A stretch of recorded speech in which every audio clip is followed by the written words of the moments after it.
Hello, hello, hello! Hi, YouTube and Twitch! Oh my gosh. Oh, wait, hang on. Chats, yeah, I forgot. Oop. I forgot to put that on. Let me see. Why is the chat not showing? Brother. Oh, goodness. Alright, we're starting off with a technical difficulty, huh? Alright, let me just refresh this. So I can put chat over there.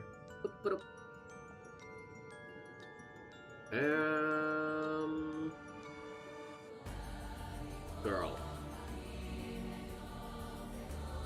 Suddenly my brain is not working. Alright, okay.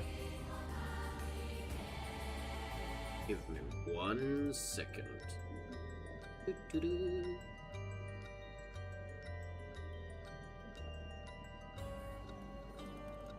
Should be displaying. I have no idea why it's not. God dang it. Alright. Back up, back up, back up, back up.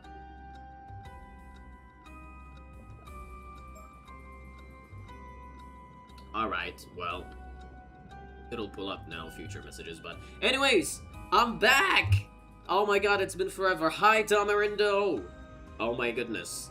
I literally feel like I've been gone for a long time. Even though, I mean, 2 months is not that long, to be honest, but... I feel like for me personally, it has been. Suffice to say, a lot of things have happened. A lot of things have happened during these 2 months. I'm not gonna get into all of them, because I do want to start this game as soon as possible, but I do kind of feel like I owe people an explanation as to why I've been gone. But let me just summarize this. So about 3 months ago, like toward the end of, like in the middle or toward the end of January, the building that I lived in was condemned. So what a condemned building means, essentially, is that you're not allowed to live there anymore. You have to move out. Why? What is the reason for that? It's mostly for safety reasons. So if something malfunctioned, that causes safety reasons there. So if it's winter season, for example, and the boiler stopped working, there's no heat, there's no gas, whatever it may be, you have to leave. So it got to the point, like, where literally everybody in this big-ass building left. They already found a place, but I was kind of unlucky in that matter. Like, I could not, for the love of God, find a place to move to. And of course, I couldn't, like, rush the process, because you don't just want to move anywhere, right? So I've been, like, looking into places here and there, and somehow my luck was so bad that every place that I was interested in just rejected my applications. Which, by the way, is a rare occurrence for me. Like, it's not as if this is the first time I moved in my life. And funny enough, every time that I moved before, I've never had a rejected application. So this is kind of like a new experience for me.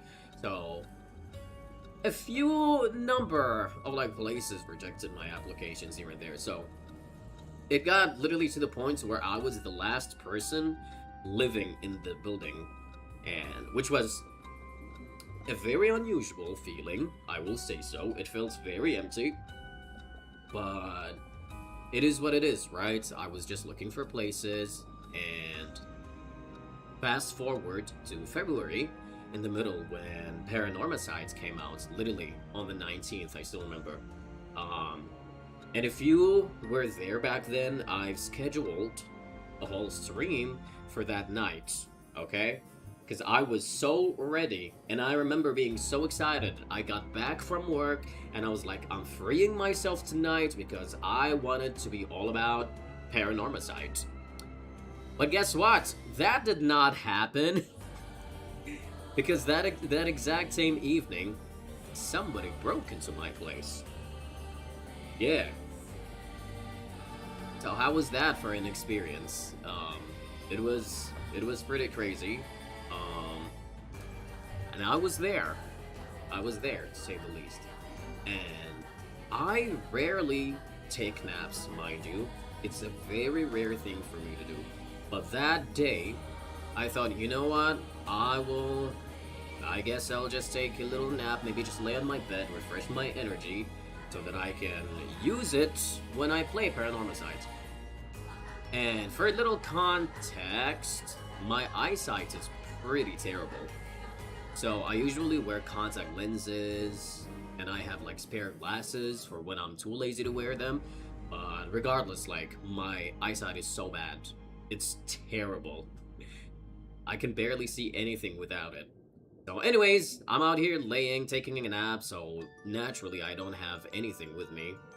I don't have any of my lenses or my glasses, and I'm ready to just take a nap. And then all of a sudden, you know that moments when you're almost asleep, you really feel like your soul is leaving the body, you're almost there.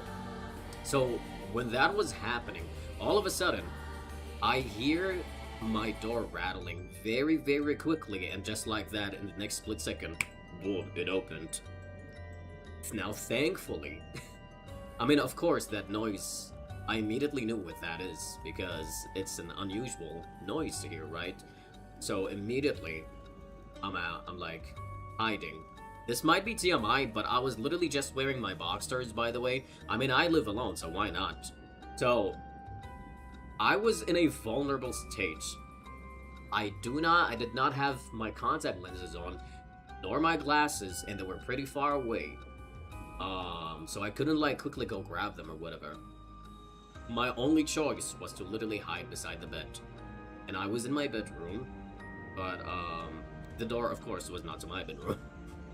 And the lights were off, but I quickly just heard the door rattling and somebody came in. And so I was staying hidden the whole time, because what the fuck else am I gonna do?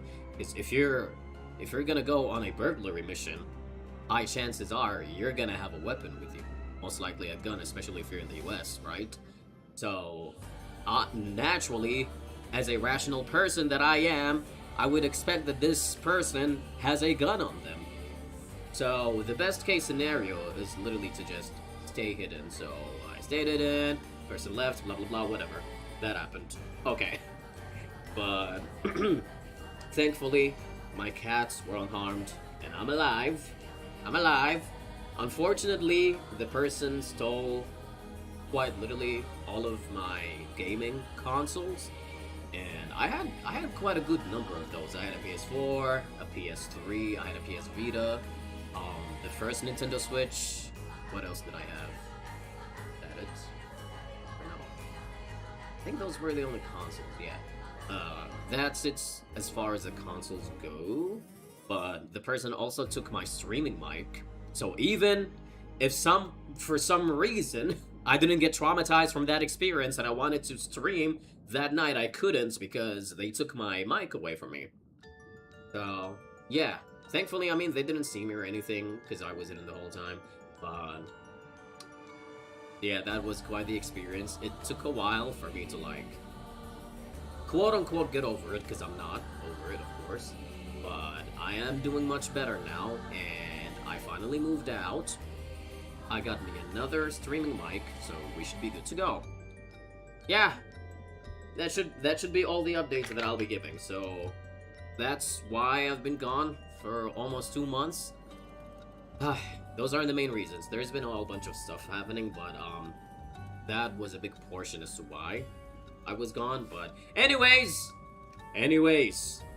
2 months later, and we are back to playing Paranormasight. I am so excited to see what this game has to offer. Hang on, I need some water, because I know this game is not gonna have any voice acting. Cheddar, what are you doing? Get out of that. Oh my gosh, get out of there. Alright. Yeah. Thanks, Sonorindo. I am so glad. Like, it literally could have gone worse. Thankfully, like, the person that broke in was not smart enough to look everywhere. They quite literally just went to my gaming room and took whatever was there, but that's about it. Yeah, it could have gone much worse. They could have searched every nook and cranny and shot me in the head, I don't know. But thankfully that didn't happen. So yeah, I'm just glad I'm alive. I moved to a much safer area. And I do think, maybe the main reason, or not, maybe not the main reason, but a big reason as to why the person targeted that building specifically is because it was condemned. So they probably thought, hey, let's get in there and see what they have, but they probably didn't know that somebody was living there still. But anyways, it's over. So, oh my god, the game is loud on my end. Ooh. Alright, I've already lowered it though. I don't want it to be too low so that you guys can hear me. Or not hear me, hear the game. But, without further ado, let's start with Peak. Oh, I'm so excited. Why is this game so underrated? It's literally a hidden gem. Ah! Look at this man. Oh yes! Goddamn, yeah, of course, yeah. No voice acting means I have to do it for you. But yeah, let me know if the audio of the game is too low or if it's too loud, because the last thing that I want is for the game to kind of overpower my own voice, or vice versa. Because on my end, with my headphones, the game is kind of loud. But I'm pretty sure that's not how it sounds like for everybody else. So just let me know. Okay, what kind of voice should I give you? My apologies for the wait. Welcome, welcome. Allow me to introduce myself. I am the storyteller, your guide to the world of Paranormasight. Hi, it's me again. I missed you. I missed you. You just know that under that mask there's a handsome man lying in there. God dang. I just wonder if they're gonna be making like a third game, and somehow that third game is gonna revolve around the storyteller. At some point, we're gonna have to learn a lot more about this man. Anyways, now then, I understand you might be keen to dive into our story. But there are some important matters I must address first. So please bear with me a while longer. Like what? First, this game uses autosave. The game will automatically save at the regular intervals, so you may stop playing at any time. Ah, the perks of visual novels. When you wish to access these saves, or memories if you will, memories you say, huh? Okay. You may call them forth from the load screen. Yeah, now that I finished the first game a while back, it literally just makes me want to read in between these lines. Like, I wonder if they're gonna be pulling similar tricks like he's talking about over here. Like, what do you mean memories? Okay. Next, please look at the upper right of the screen. This is the menu button. Alright. From here, you can check the text log, view files, and adjust your settings for auto mode. Yeah, who the fuck wants to do auto mode when the game literally has no voice acting? God dang. You can also adjust the volume and other game settings in the options menu. If you find that certain effects make the text difficult to read, you may turn them off. Okay, thanks for pointing that out. Now I'm just thinking everything's gonna play out in the story. I recommend you check the brightness, controls, and other settings now before continuing. I mean, ooh!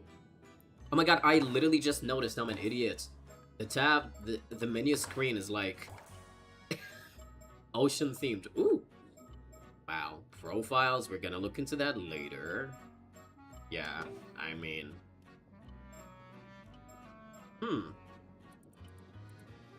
What the fuck is this? Yeah, we should be fine. We should be fine.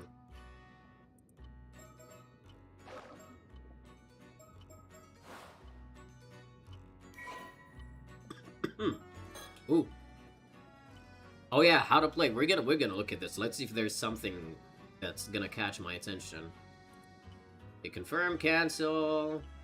Zoom in, usability. Oh wait, that's controls. Fast forward function. Yeah. This will skip through all content regardless of whether you have previously read it or not. Okay, saving, auto saves. You can turn off the game. You can also save and load manually. Okay. Ooh. The game's music is kind of loud. Okay. Thanks for letting me know. That's exactly what I needed. Wait. Wait a minute, storyteller. Oh, shit. Okay. I'm gonna leave it over here. It's at 1. Hopefully that one should be enough, but yeah. I hope it's not too low now. Otherwise, I'm just gonna, like, lower it on OBS and see where that goes. Oh, shit. Where's the log? No! God damn it. The game is in your control. You may drag the screen to look at your surroundings. Haha! Okay. Again. We'll once again become able to move after this, so try taking a look behind you before turning back to... Wait! Is this a reference to the last game? Ah, yes. I see what you're doing there, storyteller. Drag the screen to look behind you, then look back. Don't jump scare me already. Ooh, oh my god, that's so cool! No jump scares. Thank you. Wonderful, well done. You may also select the face of an individual in front of you to talk to them. Please go ahead and try with me. Good. Bravo, a fine display. There are times when you will be presented with options such as these. Who am I? Oh, so you've forgotten who you are, have you? But there is no need for concern. It is for that reason that I am here to guide you after all. You may be confused at first, but continuing through the story should allow you to remember your true objective. Once you have seen everything an option has to offer, a check mark will appear next to it. Like so. Yep, this is all quite literally the same as the last game, sure. Do not fear, you will come to know where we are eventually. That is all for my explanation of the basic controls. I will explain all the essential functions when the time is right. And you will never learn about me because I am mysterious. Ah, yes, there is one more thing I wish to confirm before we continue. Is he gonna say my name? No? Okay. As you may know, I previously served as a guide to a different tale in the world of Paranormasight, one concerning the 7 mysteries of Honjo.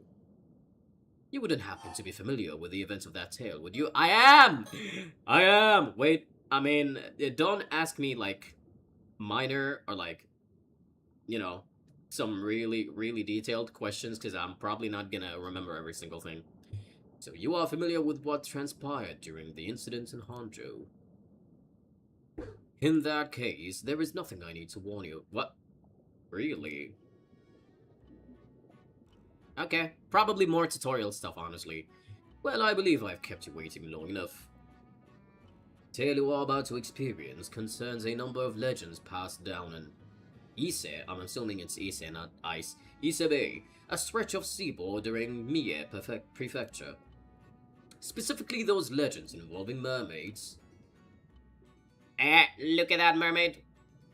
Also, I'm still recovering from sickness. A couple weeks ago I was sick, so excuse me if I cough every once in a while or if I don't, like, voice lines properly. But yeah. Yes, as the subtitle suggests. Our subject this time is the widely familiar mermaid. Since ancient times, a great many legends about mermaids have been passed down in countries all around the world. In Japan, many of the legends famously include the idea that eating their flesh grants immortality. What? Really? That's one of the legends? Oh shit, I didn't know that. Damn, this game is educational! And I need water. My throat is already dying.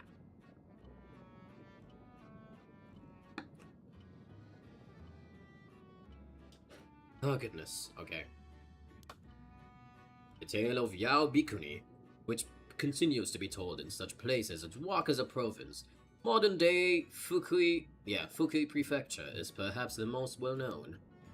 These legends have spurred those with a yearning for immortality to seek out mermaids since ancient times. If you eat a mermaid, would that be considered half cannibalism? Or not? Because they're like half fish, like, but they're also like half human. I don't know, man. Maybe in these legends, when people seeked out their quote-unquote flesh, they were talking about their tails. Like, they would literally just eat the fish part of them and just throw away the top, their torsos.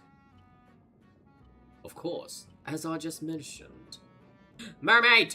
These are only some of many legends concerning mermaids that exist across the globe. I would love to meet Ariel in this game. That would be amazing. I mean, just imagine seeing the diva. Indeed, many have sought out mermaids simply due to fascination with their status as rare and mystical beings. We are not the same beings. You're seeking mermaids for immortality. I would love to seek them to meet Ariel. They have also served as the inspiration for countless creative and artistic works throughout the ages. It would seem that mermaids possess a mysterious charm that has captivated the human heart for myriad reasons, irrespective of era or culture. Could you imagine how much more interesting the world would be if mermaids were actually real? Oh, yes. Oh, these... Oh my gosh, in the last game, these were some of my favorite parts. When your files keep updating, and you can read all sorts of things in there. Alright. We're gonna read through these. I don't care. Because I love this game, I love this franchise, and I want to learn everything about it. Okay. Mie Prefecture is located in the eastern part of the Kii Peninsula in central Honshu, the Japanese mainland, and falls within both the Chubu and Kinki regions. Actually,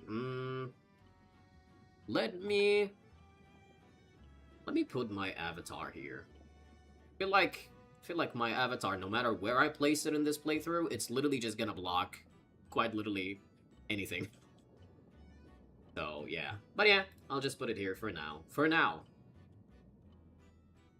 And falls within both the Chubu and the Kinki regions, measuring 170 kilometers from north to south, south, the hell, and 80 kilometers from east to west. It has a narrow, elongated shape and is known for its rich natural diversity.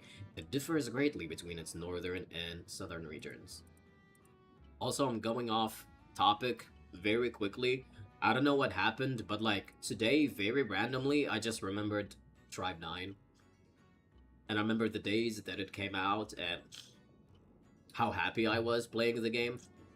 Ah, good old days. Anyways, the varied and abundant nature of Mie Prefecture has led it to be known as a land of great beauty. Since ancient times, even back when it was still known as Ise Province, it was also purported to be the land whither repair the waves from the eternal world, which led to the establishment of Ise Shrine as a place of enshrinement for the goddess Amaterasu. Oh hey, Amaterasu! Raincoat, definitely, raincoat reference. Yeah, it's so real. But also, I kept thinking about it because I think like today on Twitter, I saw a post that was talking about, when the trailer for Chapter 3 dropped or whatever. And I'm like, oh man, those were the good old times. I miss Tribe 9. Me too. God damn it, that game is so peak, but we lost a gem. The eternal world is said to be a realm across the sea separate from the one in which we live. Often described eternal world, okay, as an eternal paradise. Ise was seen as a land where the waves from this world continually broke, connecting the material world and the world beyond. Famous spots and scenic vistas in Mie Prefecture. Ise Shrine, Iseji Route of the Kumano Kodo, a series of ancient pilgrimage routes, birthplace of the Iga Ninja. Iga Ninja? That's a name. birthplace of the Isehei clan, Suzuka International Racing Course, Toba Aquarium, Iseshima National Park, and many, many more that I have zero familiarity with. Local specialties of Mie Prefecture. Pearls, of course. Of course. Ise lobsters. Oh, I want to eat a lobster so badly. Abalone, turban shells, oysters, and other marine products. Ise udon, Matsusaka beef, and many more. Stop talking about food, I'm gonna be hungry. Ise Bay. What? Ooh, okay. Also known by the name the Sea of Ise. Ise Bay is an enclosed bay located in central Honshu, the Japanese mainland. Although its exact range varies, in this game, it refers to the area of sea surrounded by land up to the line drawn from Cape Irago in Aichi Prefecture to Cape Daiyo in Mie Prefecture. Alright, let's read about mermaids. A flyer of a mermaid, also known as Kairai. Alright, that mermaid looks fucking hideous. Oh my gosh, what is that? God damn. Gouda, what do you want? Oh. He keeps, like, peeking at my laps, but he never comes up. Alright. Did you want help coming up here? There you go. Yeah, you can chill over here. I don't know why he was hesitating to come up. Hi! Yeah. Anyways. A general term for a half-human, half-fish being.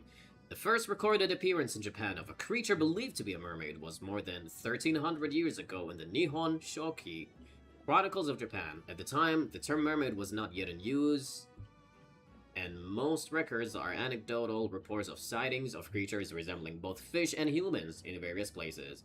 In ancient Japan, as well as in other parts of East Asia, depictions of mermaids often blurred the line between human and fish, frequently portraying them as grotesque monsters. Alright.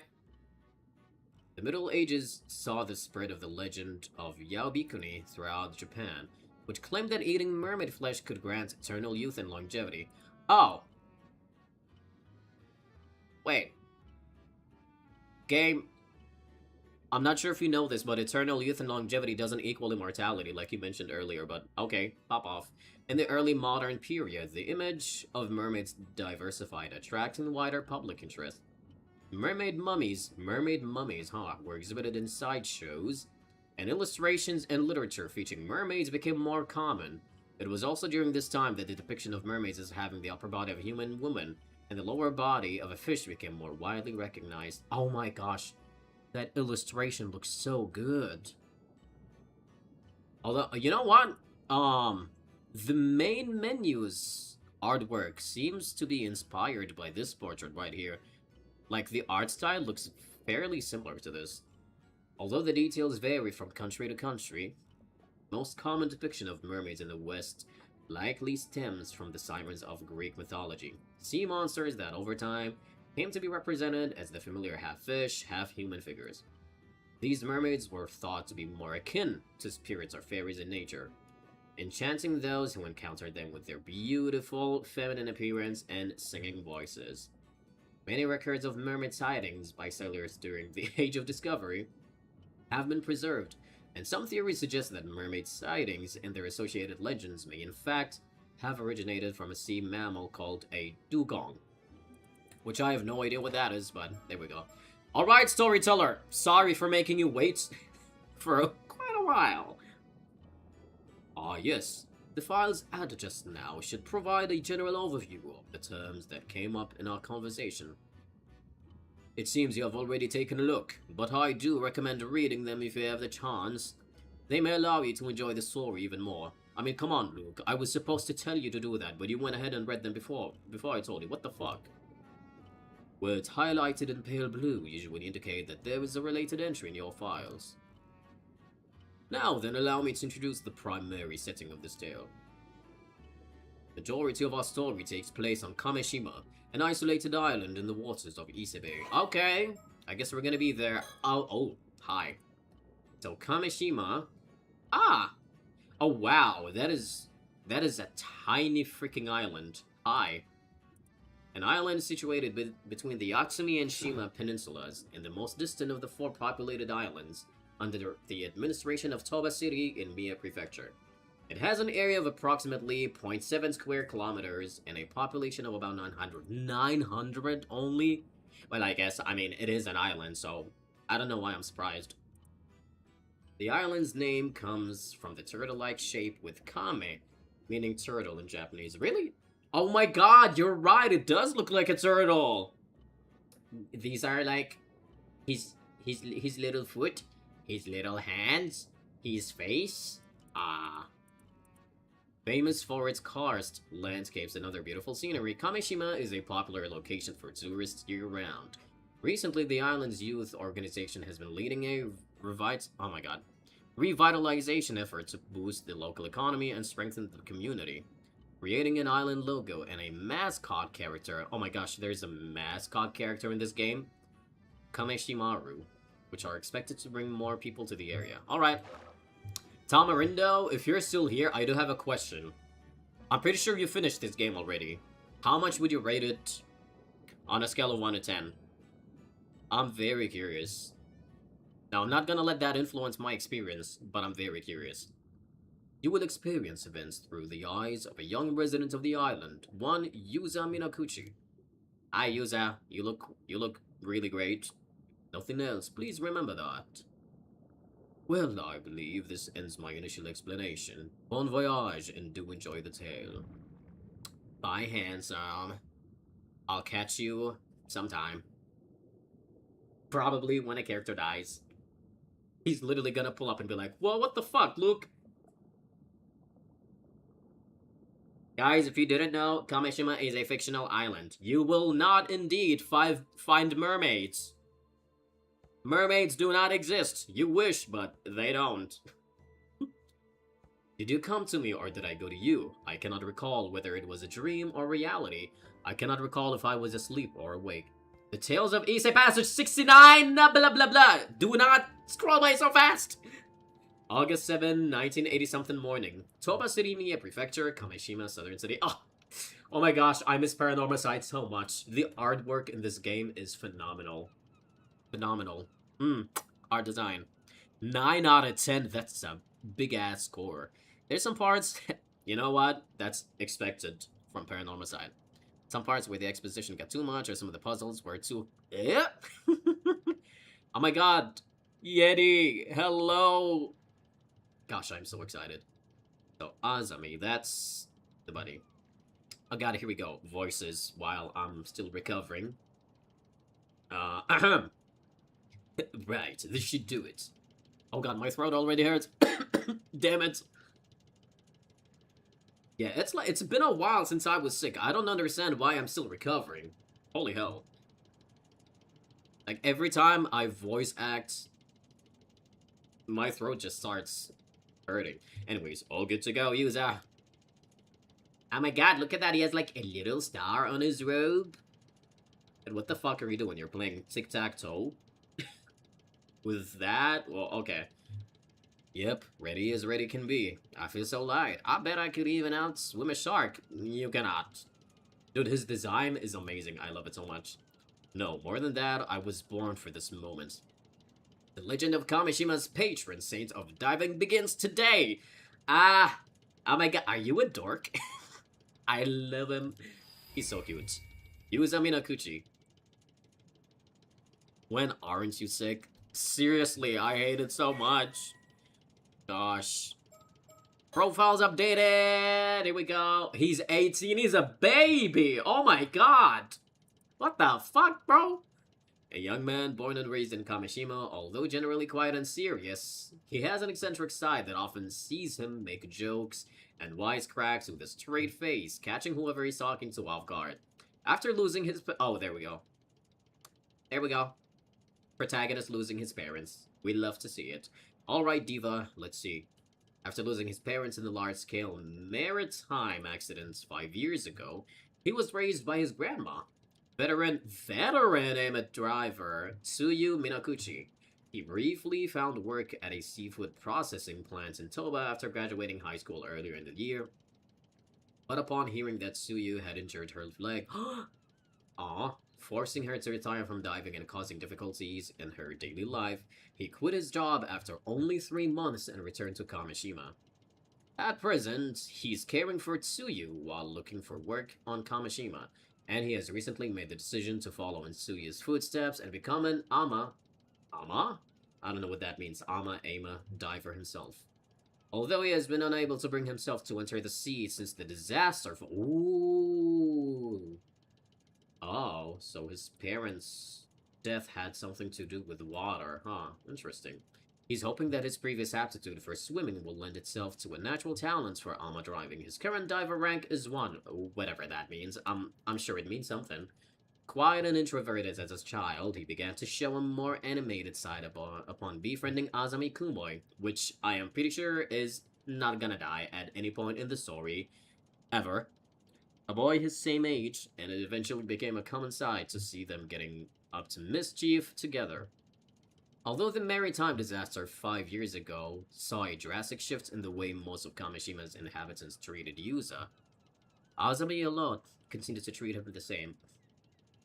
Even now, it is not uncommon for Azami to find himself caught up in Yuza's eccentric exploits, but he's always quick to laugh and follow his lead. Alright. Storyteller. Every fucking time. Every time! That's why we also use the word aguas to mean be careful, even though it also means water. Really? Really? Wow, I'm learning something new every day. Whoa, that sounds pretty impressive. Normally I would give this guy a harsher voice, but I can't. My voice is like too sore right now for this shit. But this is your first time diving out in the bay, so don't push yourself too hard, alright? Yeah, I know it's my first time, but somehow I'm brimming with confidence. I just know I can land a massive haul if I try. Well, I'm glad to see you're raring to go, but make sure you don't go too far from the boat at first. Best friend! Hi. I love your haircut. Hello, hello, hello. He's 19, he's a fisherman. Okay. Hi, Azami, who is never gonna die, and we're absolutely not gonna have to find another route to save him, or whatever. A young man born and raised on Kamishima, he has been friends with Yuza Minakuchi since childhood. He has a friendly and caring personality, and his willingness to help those around him has made him someone islanders of all ages rely on in times of need. His father was a fisherman, and he accompanied him out to sea on his boat from a very young age. As a result, he grew up never doubting that he too would one day become a fisherman. After his father died, dude, in a maritime disaster 5 years ago, wait. His mother and Alma Diver took on the responsibility of raising Azumi and his much younger brother on her own. Oh! Oh! So Tsuyu... Wait, no, wait. I just confused myself. Oh my god, no. Tsuyu is Yuza's grandmother, but at the same time... What was his name again? I already forgot. Azami's mother also helped by raising Yuza as well, so... Alright, got you. So his dad and Yuza's parents died in the same incident. Alright, got you. During the closed season for diving, when his mother worked on the mainland, Azami was responsible for looking after his brother. After graduating middle school, he refused... Shit, here it comes the coughs. God dang. After graduating middle school, he refused his mother's suggestion to attend high school and quickly obtained a 4th-class boat pilot license. Oh my god, he's a Floridian. He just wanted the boat. He wanted the damn boat. He didn't care about school or education. My man said, the boat is my education. While helping with fishing around the island, he's now able to take his father's small fishing boat, Sayun Maru, on fishing trips on his own.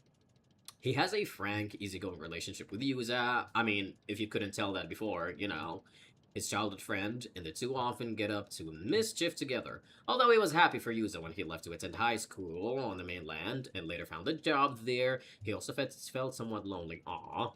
I mean, who wouldn't be if your best friend just, like, left? He secretly welcomed the news that Yuza would be leaving his job and returning to Kamishima to take care of his grandmother. Alright. Dude, look at this background. It's so pretty. No need to worry, Azami. You just focus on getting the grill ready. We're having a feast tonight. I'll hold you to that. Best ofrendo. The diving minigame, let's go! Follow the instructions to get used to the controls, then press dive when you're ready. Alright. So, oh my god! That is a whole fucking minigame! What?! That is what a diver rank is. Oh. Diving, swimming, gathering, and searching. Oh. Your diving rank, high score, and gathering log will be reset. No. I don't know what the fuck that means. Leave it alone. Oh, I can look around. Hi, Azami. Okay, user, this is your first dive, so you won't want to stray too far from the boats. Remember to swim up when you want to come back to the boat. If you don't remember anything else, remember that. Can I look at anything else? Look around. No. Can I look at the island? At the no, nothing. Okay, we'll dive. Oh! See, this is what I was looking forward to the most. Oh my gosh. Diving minigame, my beloved. You spent more than 3 hours on this? It must have been so much fun. How have you gotten sick more than me and I see 95 kids a day? I don't know, beats me, dude. I get sick very easily. Only 2 controls are needed. Move mouse and left click. Ah! Okay. Fucking easy. Why not? The available action will automatically switch between... Oh, they automatically switch. Okay, swim, harvest, and return to boat depending on the situation. Areas where sea creatures are located will be marked with exclamation mark. Begin by looking around. Okay, here comes the minigame where jump scares will never happen. As I'm sure. Ooh, return to boat. Whoa. Oh, I have a bar down there. God damn it. I have a thing. Oh god. Oh god, oh god. Go. Swim! Oh god. Okay. When diving, be sure to go back to the boat before it runs out. You can return to the boat anytime by turning your viewpoint upwards. Oh my god, really? It continues to decrease? Go. Oh. What? Did I just die? Did I just die just going up there? Alright. Wait, that's not enough time for exploring, though. I see, so swimming... Oh, yeah, that takes a while. Now, let's just go up.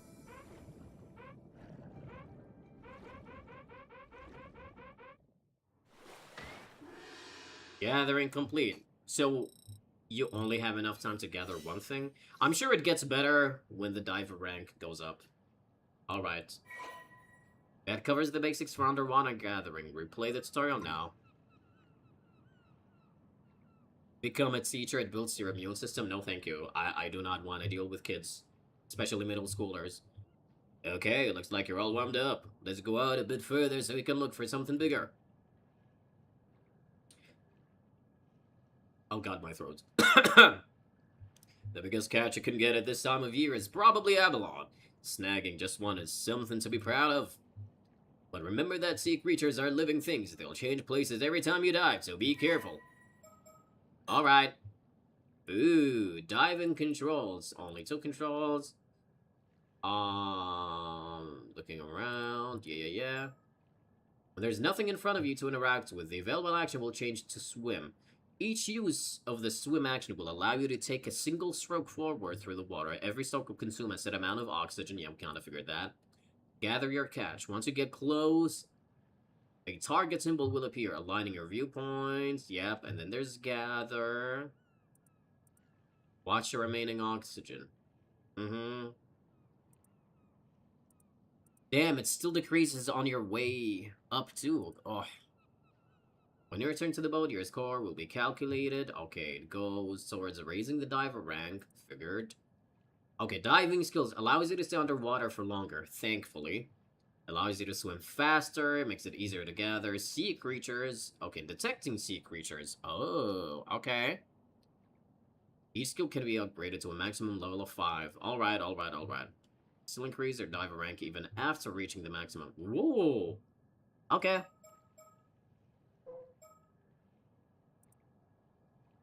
Oh, there we go. Now they're gonna tell us what ama means. Okay, ama, most often written with characters meaning sea and woman, generally refers to women with free dive. No, who free dive for shellfish, seaweed, and other marine products. It's said that they practice free diving, both to prevent over harvesting and to help protect the marine environment. Although ama divers operate in many regions in Japan, the Toba and Shima regions are known for having the highest number of ama divers. These regions also exhibit costumes unique to the area, such as the practice of carrying objects with the seiman and dolman symbols to ward off misfortune, which I have zero idea what that means, but even with Toba and Shima, rules and practices can vary greatly. For example, the practice of wearing white attire over the wetsuit is a common practice only in the Shima region. Alright. Despite the high population of ama divers in Ise Bay, there are none to be found north of Ise City. This can be explained by the difference in the seafloor composition between the two areas.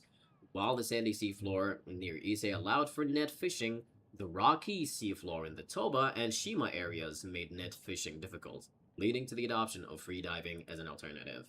Abalone harvested by ama divers in Kuzaki Town in Toba had traditionally been processed into ceremonial, dried goods known as noshiwabi. No, noshiawabi. God damn it, I'm so bad at pronouncing shit. Which are then presented as an offering at Ise Shrine. This practice is said to have originated when Yamato Hime no Mikoto, the princess who enshrined Amaterasu at Ise Shrine, was searching for a suitable food to offer to the gods. When presented with abalones by an ama diver named Oben, the princess found them exceptionally delicious and decided that abalone would be the primary offering for the region. As a result, the ama divers of Toba and Shima have a strong connection to the region's Shinto rituals, and there are some regions where they perform ritual dances as offerings during Shinto festivities. Ah, here's a note. Although ama is sometimes written with characters meaning sea and man when the diver is male, this game uses only the traditional characters. Oh, okay. Alright. Oh, that's when it's set to Japanese. Gotcha. Diving tips. A perfect harvest may occasionally occur, instantly depleting your target's resistance with a single action. The higher diver rank, alright, the more likely you are to achieve a perfect harvest. Earn stars. Ooh, we can get stars. Alright. The lowest and the highest amount of points. Gotcha. Gathering log. Ooh! Oh my gosh, I have a gathering log. That's cool. Wait, that's not a lot of stuff. Okay. A bivalve with shells that come in a range of bright colors, such as red, purple, and yellow. Apagai, gotcha. Back to gaming. It's not like you have to master everything all at once. We can take off whenever you're ready. Oh, I can go again? Oh, okay. Hang on. I'm gonna save. Just because why not? Let's talk. Again. Still have plenty of times left, so feel free to dive as much as you like. I'm pretty confident, so I'm looking forward to seeing what you bring in. I know you can do anything you put your mind to. Yes, if I don't get jump scared, or jumped in general, underwater. Okay, alright,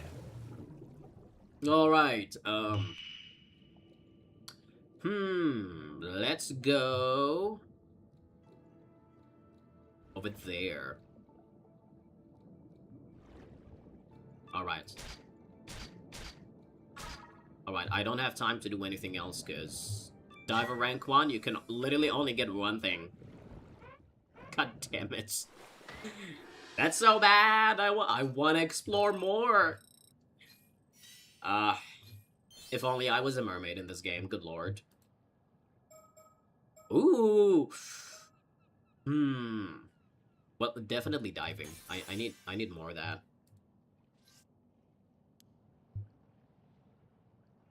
Can I do it again? Can I actually just go? Wait a minute. Oh my gosh, what if you like... What if... There's gotta be somebody out there who literally maxed all of their skills in this section right here. Boy, you cannot tell me that somebody did not just go ahead and max out their skills right in this instance. Because Ooh! Oh, look, their HP bars are, like, different. Ooh. Alright. Yeah. Oh god, oh god. Okay, I can't. God damn it, there's not enough time. Gotta go. I need to tell you, cause holy shit, bro, a parent came up to me today and told me they're really sad to hear I decided to not return to the school because... God, you're giving me a whole lore over here. They've seen what I taught through, like, Google Classroom and talking with their kids, and bro, she went through in detail how, like, she's really enjoyed just knowing what I'm teaching and how the skills I'm teaching are things they'll be using throughout their life. Aww. Well, that's very sweet. What the fuck? God damn.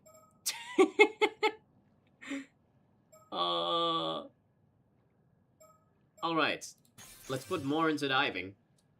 Actually, I should have done a bit more. Oh my gosh. Wait, why is it so easy to level up? That's what I did before continuing the story. Wait, actually, did you manage to, like, max out all of your stats before continuing the story? Because I feel like that's what I want to do right now. Question mark? Wait, what? I mean, I can't exactly go there right now, because that's a little too far. It is a little too far. I'm not gonna lie. Alright.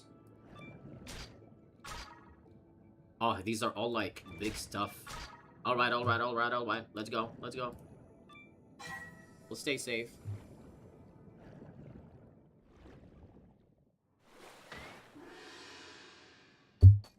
I maxed everything, and I'm also getting a high score of, like, over 3,000. Damn! Alright. Let's keep going. I've been highly critical since my whole thing in high school teaching, not middle school, so it was nice hearing that from my parents. Yeah, I do it. I mean, obviously, I'm not gonna talk about all the stuff that you would tell me, like, off-stream, but... You are a great teacher to the students, so, you know, they'll probably, like, fucking miss you when you're gone. Alright. There's... Maybe I'd have enough time to get this... Don't get too greedy, don't get too greedy. Keep going, keep going. Well, this is a very therapeutic session, isn't it? Just going down and gathering whatever the fuck I want, leveling up before the story gets spooky. Isn't that awesome? Diver rank 3. Alright, let's go, let's go. Let's do that. Oh my gosh, it is so easy to level up. Let's fucking go. Blah. Bleh. Well, actually, maybe it's not so easy, to be honest, because doesn't that mean I'd have to keep going farther and farther, because I keep taking all the stuff that are nearby? I just realized, literally. Yeah, give me that! Can I get something else? Maybe that? Ah, shit. Shit. Alright, damn it. Damn it, no, there's no time. We gotta go. We gotta go.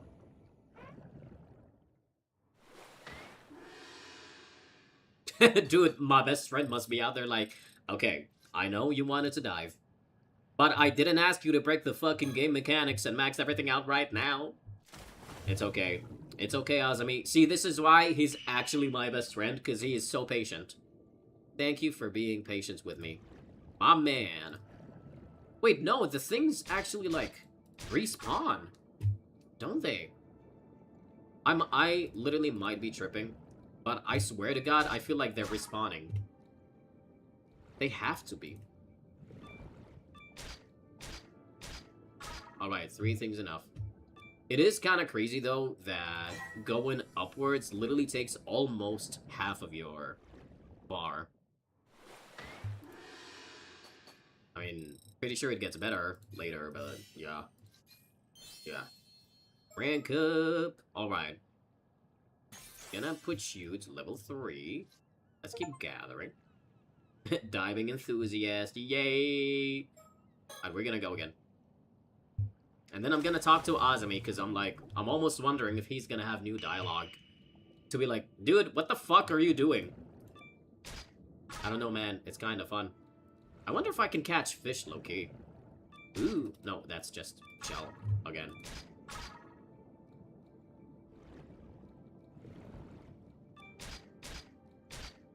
Dude, it is crazy to me how much effort they're putting in the visuals of this minigame, despite it being a visual novel. What the fuck? I am honestly amazed. I can already tell how much, I guess, quote-unquote, higher budget this game is than the first one. Ooh, that bar did not increase enough. Which should be expected, like the higher level I am. Okay, okay. Let's find something that's gonna give me more XP. Boom. Alright, let's get another one. And another one. And another one. One more. Ooh! Alright.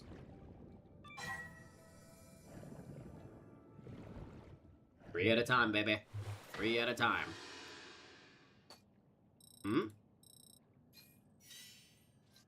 Okay. Cool. Let's get more of those to get higher scores. I'm a little bit sad that we can't look at the starfish, but oh well. What is that question mark? I'm a little scared to approach it. God damn, but hey, hey, hey, hey! No, no, no! Please, babe, get that thing. Let me get my diving level higher, or like rank, before I check the question mark.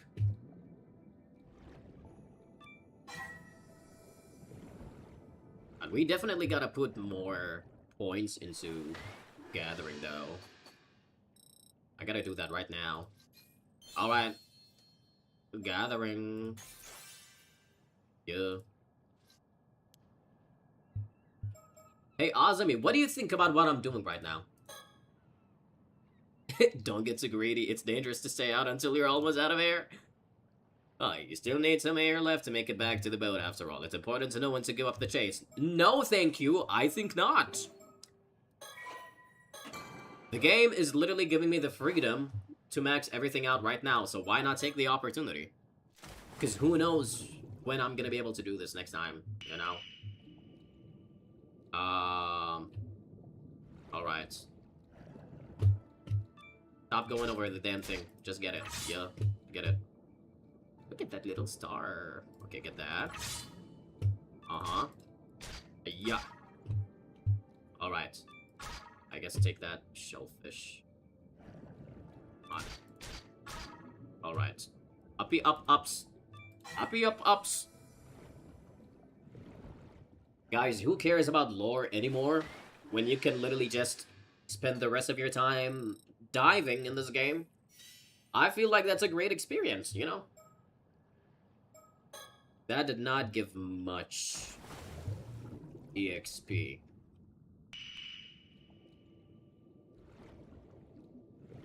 There's literally... Okay, okay. Ooh. Look at that. Yeah. Alright. Give. Dude, the fish in this sea must be so done with me right now. They're like, this fucking idiot keeps swimming up and down for like the past 10 freaking minutes. It's fine. The fishes better got used to me. Alright. Give me more points!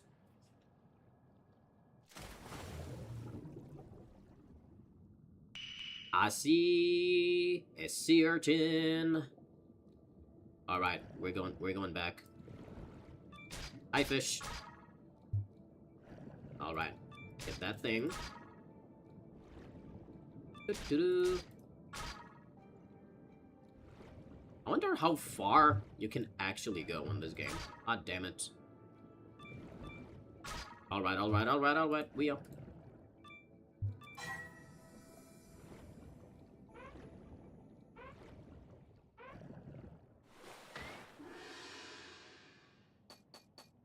Come on. something. Alright, in the next one, we're gonna level up. Level up! Okay, I need something that actually gives me more experience. God damn it, okay. Give me that shell. Is that a shell over there? Fuck, that's a sea urchin. Ooh, it's getting hard to see stuff. Damn it. That's another shell. Whatever that is. Give me that, give me that, give me that. Alright.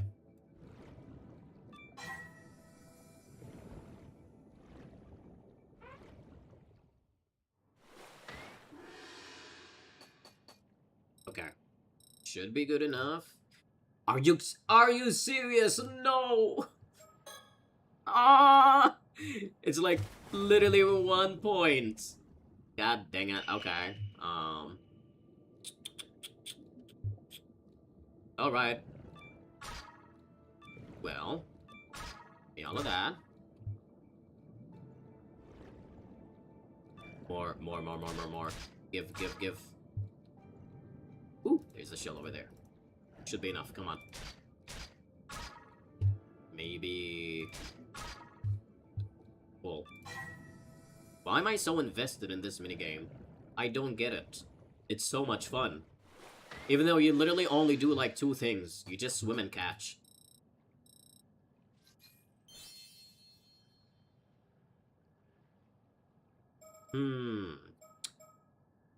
You can detect sea creatures from farther away. Yeah, I think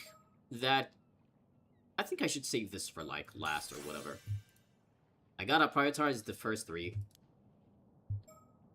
Since we're early in game, I imagine we're not gonna be seeing a lot of, like, sea creatures.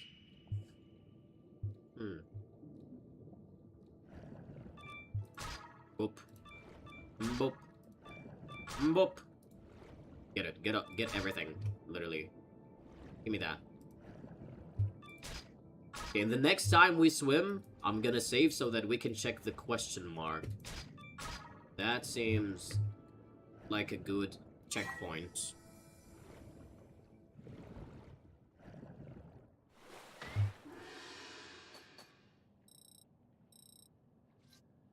Ah, the bar is moving so slowly. Hey, Azami, do you have any thoughts? Try not to swim straight for the first sea creature you lay eyes on. You never know when you might be missing a bigger catch behind you. Keep calm and take a good look around you first. I don't think they taught me how to, like, catch fish already. Or, I mean, yet. Alright. Boom. Saved. We're diving now. Let's go check what's over there. Where is it? There it is. What is that? Ooh. Oh my god, that looks so fucking scary, dude.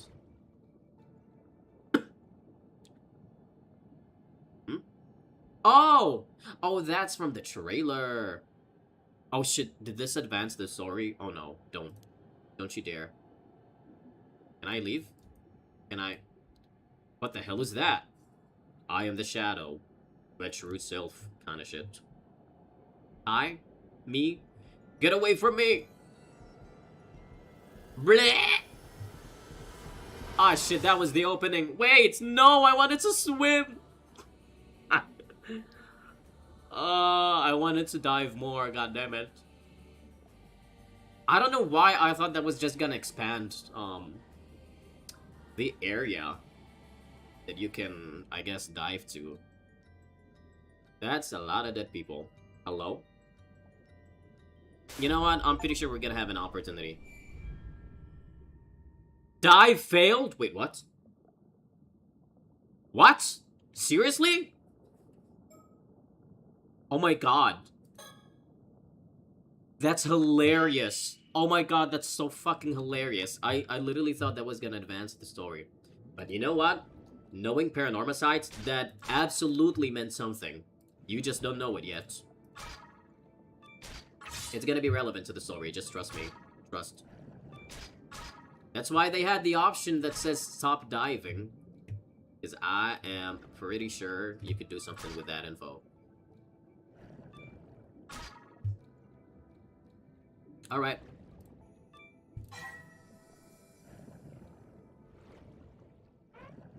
Bam, bam, bam, bam, bam, bam.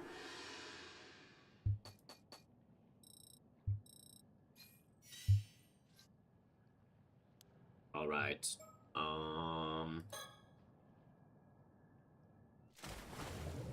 We'll go in order now. We'll start from diving, max that out, and keep going from there. Give me that. I don't think you can even see the question mark anymore, can you? No, you can't. Oh, that's interesting. That is interesting as hell. The question mark disappeared, even though you literally just retried your diving. Look at that. Alright. Dude, I could never... You will never catch me diving. It's just never gonna happen. I am so scared of the ocean.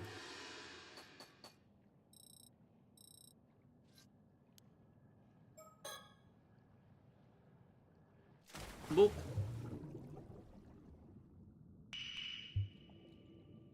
Can I catch that fish? There is barely anything. What the hell? I wonder if my apparition is gonna pop up if I go there again. Alright, give me more of that.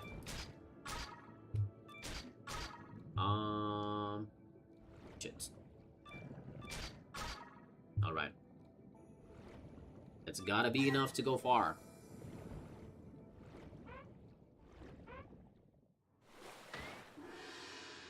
Gathering complete. Hell yeah. Alright. Yeah. Yeah. Good diving. Oop. Hey, Azami. I know you're gonna be here all day. I apologize for that.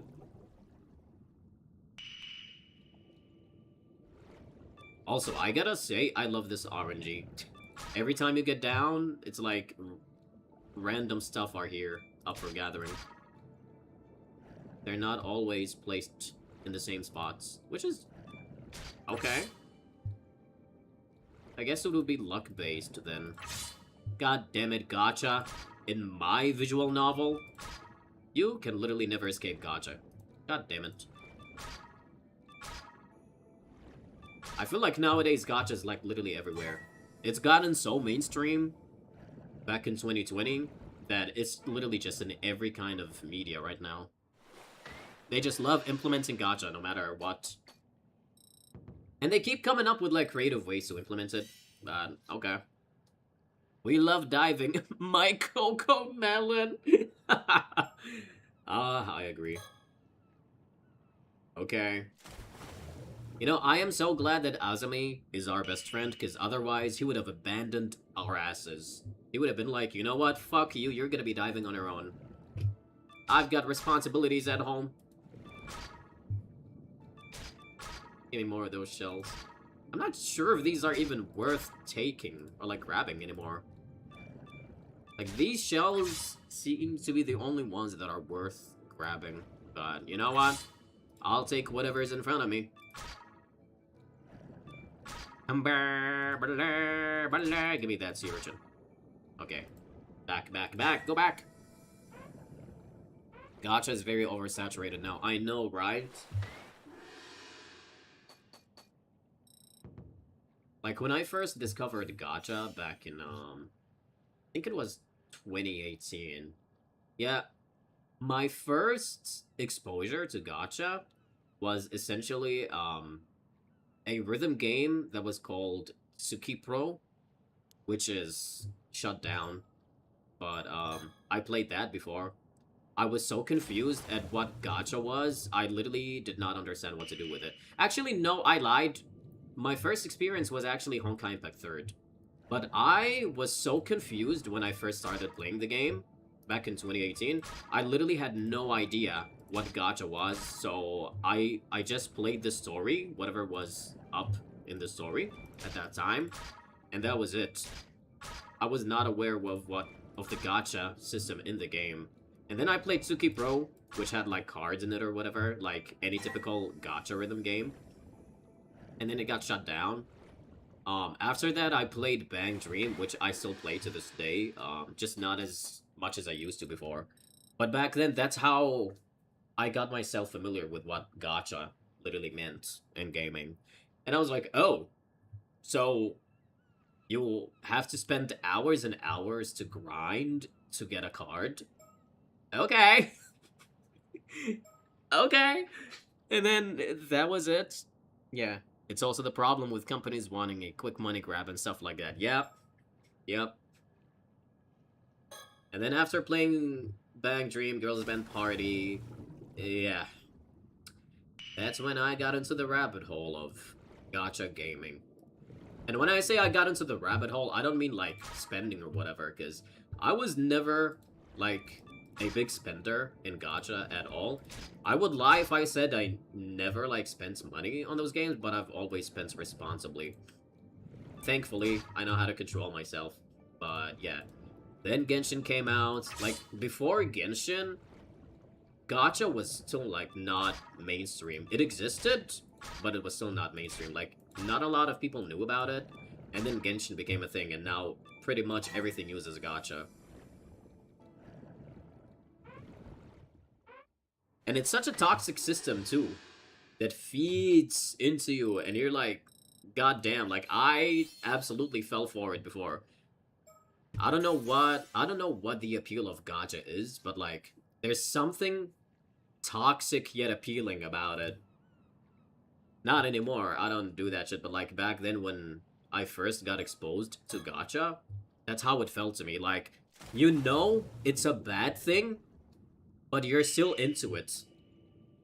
I think it mostly has to do with, like, the satisfaction of, you know, getting what you want. Because everything is luck-based. And then when you get what you wanted, even after spending money on it, you're happy because now you have the thing.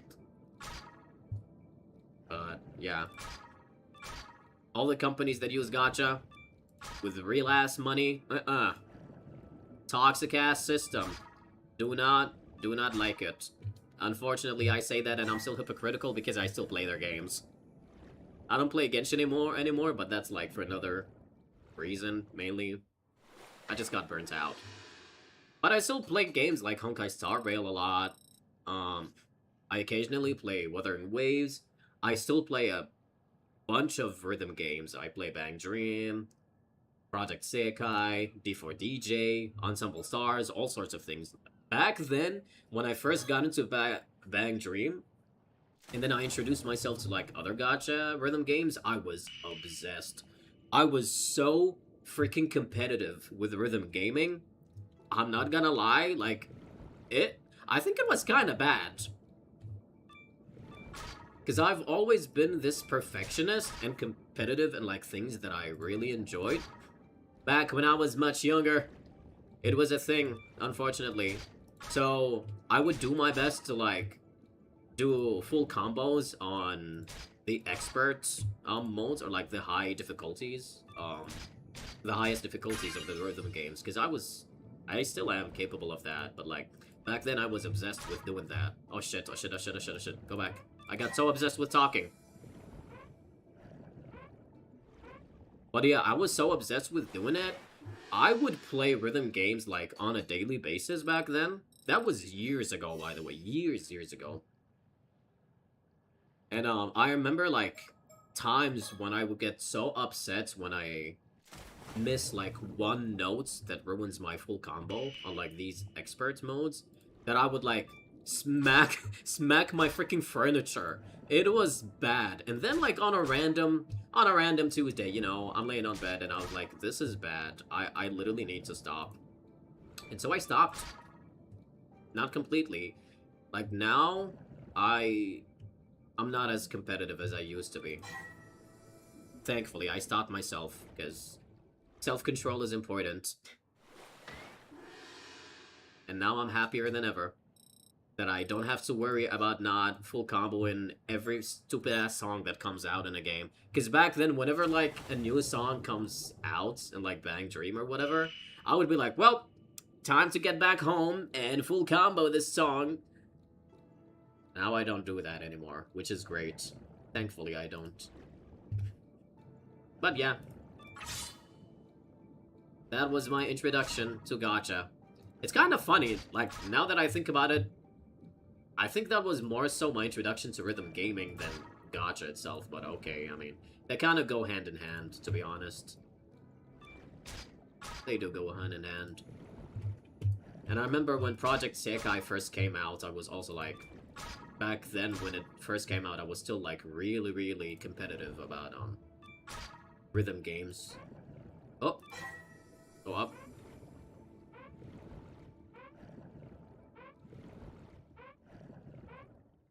In my opinion, it's the gambling addiction of gacha that plays part of it. I know, right? And again, like, not to justify gacha or whatever in any of its forms when they use real money, but the gacha system in Genshin, or like Hoyoverse games in general, I find them, I feel like they're objectively much better than rhythm games in general. Because gacha rhythm games have the worst, and I repeat, the worst gacha systems ever implemented into them. Holy shit, are they so bad? Like, a lot of them I remember from back then, their pity system, they have a maximum of like, what, 300 pulls? As opposed to Genshin, where you can, like, I think reach 160? I don't know, I forgot. It's been a while. But like Honkai Star Rail, for example, you reach 80 pulls, you're guaranteed to get a 5-star. But in rhythm games back then, I remember back then there wasn't a pity system.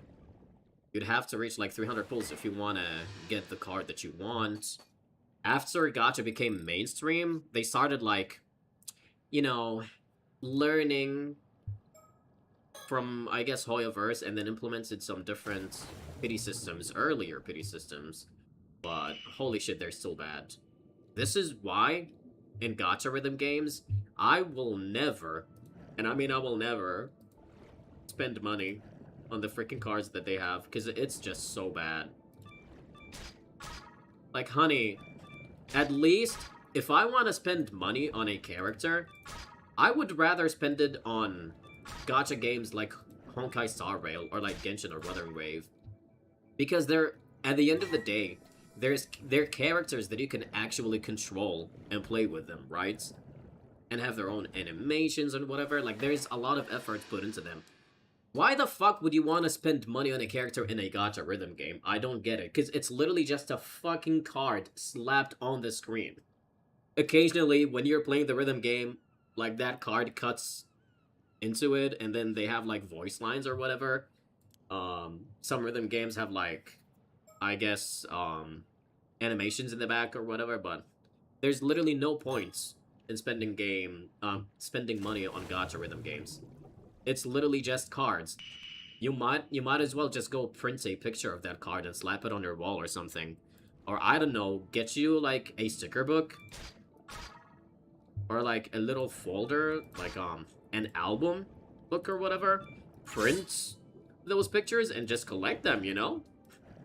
It'd still be much cheaper than having to spend on the character in-game, to be honest.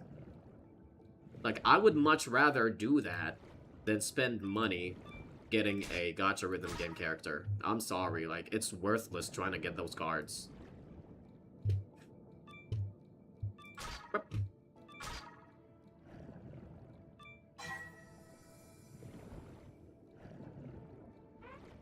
You know what? This is fun. Talking about random stuff while we're diving, I think it's great. Just waiting for the story to progress afterwards. Alright, I don't know if I want to max out searching yet. I'm pretty sure we're gonna have this minigame later. I think what I want to do is max out the first 3 stats. So let's go for diving, swimming, and gathering. Get those 3 to level 5. And then leave searching for, like, later. Because again, I am streaming, so we do want to make progress on the story. Alrighty. Give me that. Boop. Anything over here?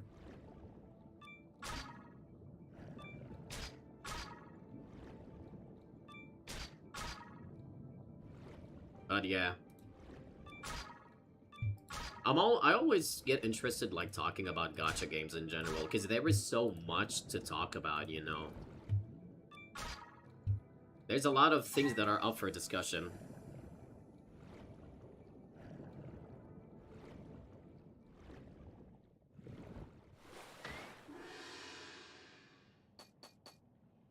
Maybe one day I should probably, like, do a one-shot stream of Genshin, because I haven't played it in forever. I do want to see what's different now. Because I just literally don't play that game. But I should probably just check what's new in there. Just for funsies and streaming entertainment purposes. I wouldn't do that offline, but yeah. Just to see what's new on Genshin. The last time I remember playing Genshin was, I think in the early days of Natlan. I quickly lost interest in the game when Natlan came out. Holy shit, it was... Oh my god, I lost interest so quickly. And then I stopped playing it for a while.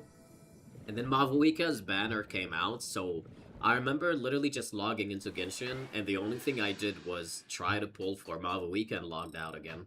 I didn't do anything else. And of course, I didn't get her, which I honestly didn't care about. But yeah, that was the only thing I did. And then when Varka came out, that wasn't too long ago, I just went in there and tried to pull, but I didn't even have any gems. I didn't even check anything else in the game, so yeah. It would be kind of like a fun idea for streaming one day to just check what's new on Genshin, explore, whatever, see what's up. And then don't touch it again for like a year or two, because yes. Especially with a game like Genshin that is so greedy. And they barely give you freaking Primo Gems. And I know that Honkai Star Rail has gotten like greedy also recently. It didn't used to be like that. But at the end of the day, it's still generous with the freaking gems that it gives you. Or like the Crystal Jades.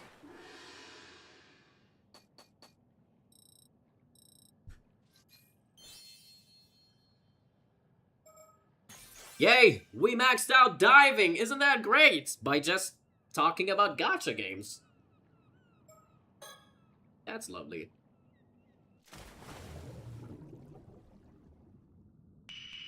And this is also why I didn't play, Danganronpa's Island freaking game. I know they had this, like, definitive edition, I think, where they have, like, all the games in there. And they have the island board minigame or whatever it was called. But it was basically a gacha game that you could spend real money on. And I was like, really, dude? Really? I mean, we knew Danganronpa has, like, gacha in it for, like, when you get gifts for free time events. But it never included real money. Like, when I am very, very cool with gacha when it doesn't include real money in there. Like, you just have in-game transactions and that's it.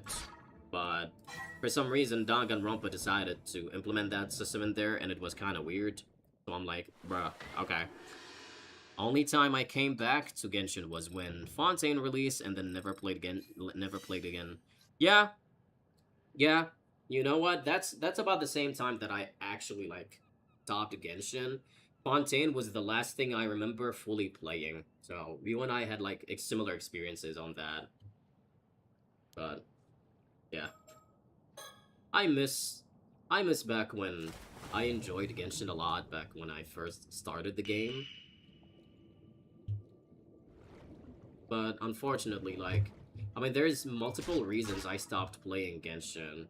And, one of the many reasons is also that it's gotten to the point that the characters in it are just straight up forgettable.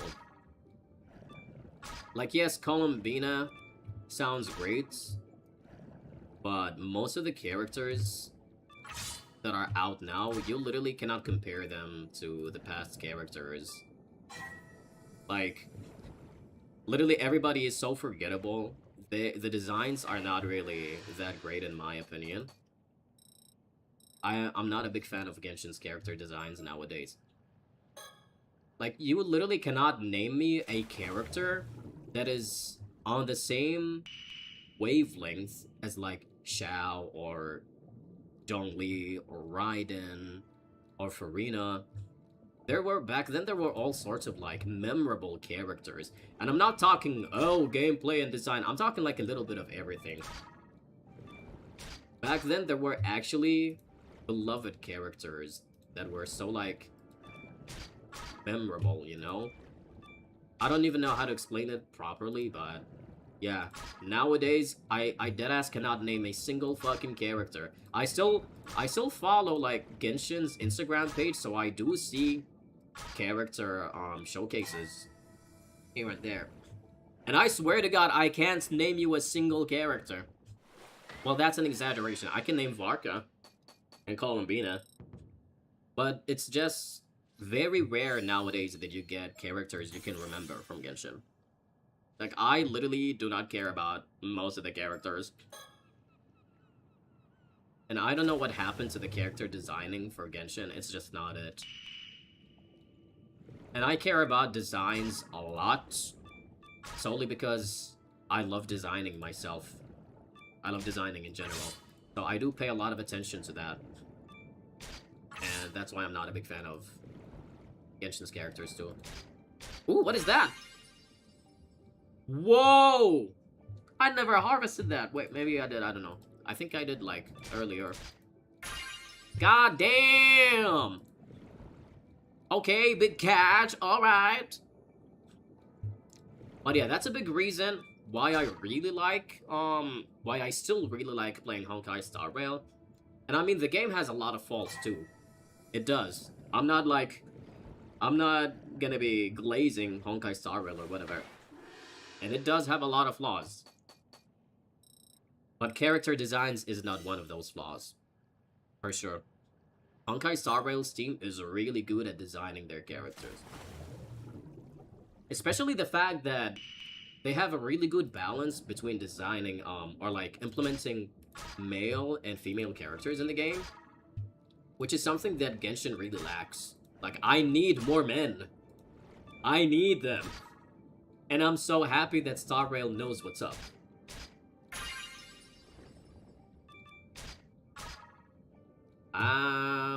What else do we have? Come on, we're getting there. We just need stuff. I don't need a shell, babe. Give me more. Alright. I think I might have to, like, return because I'm pretty far right now. Yep, I am so glad I made that choice.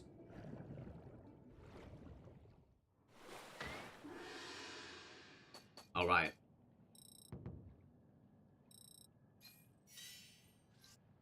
Oh, we're so close! Dude, we are so close to, like, maxing out Gathering.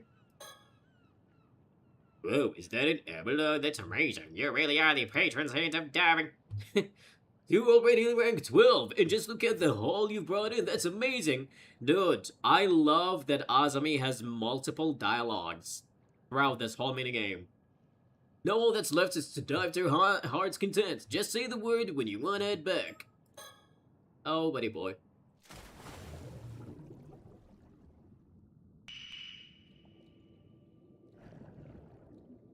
Alright, get that. Get it! Get it! Boop.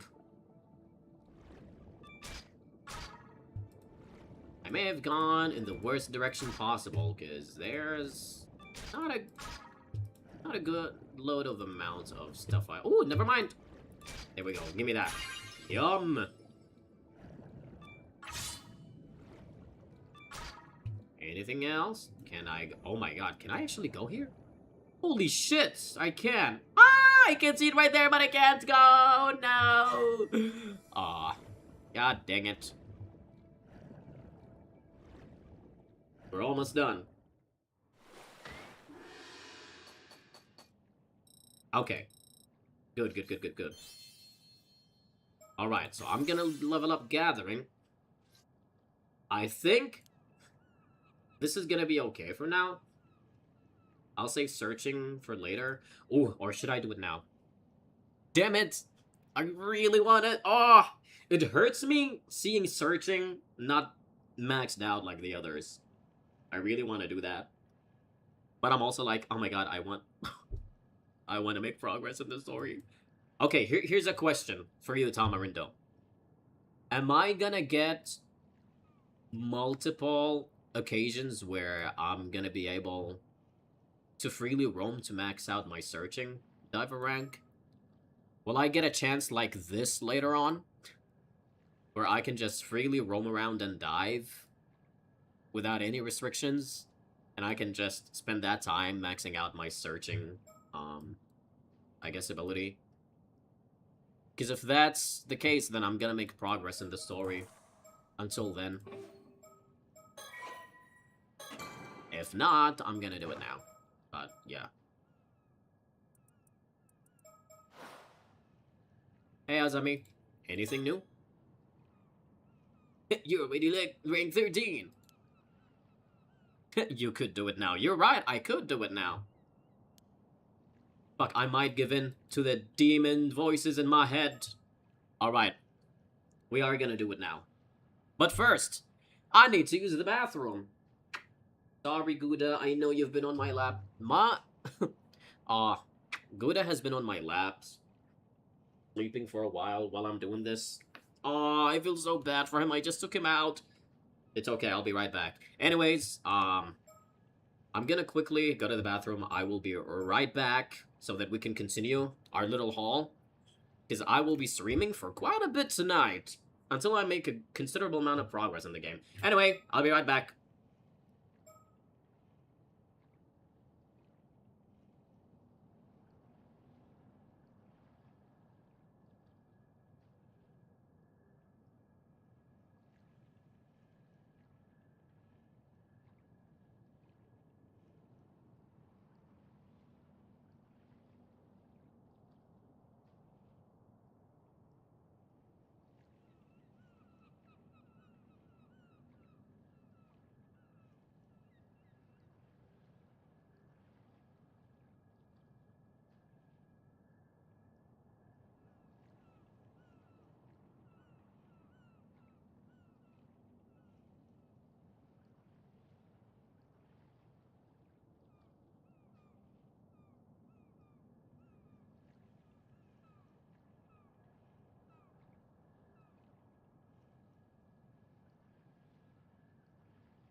Alright, back to grinding. I've decided to listen to the voices in my head. I can dive whenever, but it won't be part of the story. Really? It won't be part of the story? That is a choice. That is definitely a choice. Actually, since I just saved... Is it gonna appear again? Oh! Oh my god, it sucked me in. Oh. Me and my curiosity. Me and my curiosity, okay. I gotta go much farther.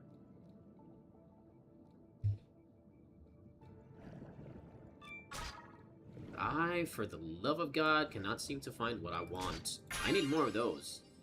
Give me more.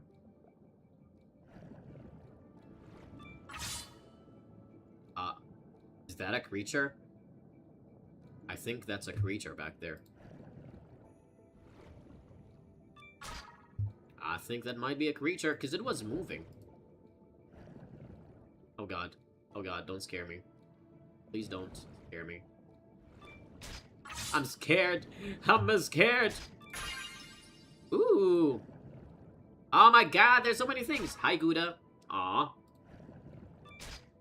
Oh god, no, we're going back, we're going back, we're going back!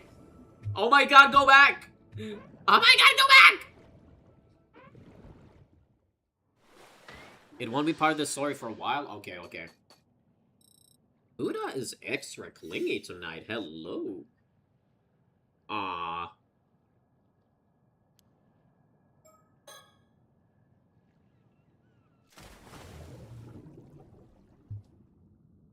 I gotta go back to the area we were at earlier.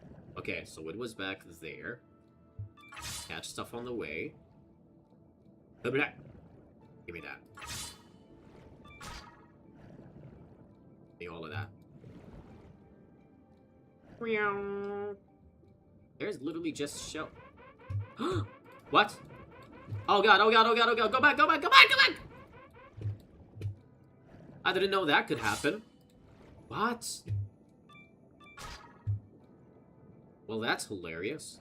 Oh my god, this is so scary. What the fuck? Wait, why am I scared? Why are there only sea urchins over here? Oh my, go back.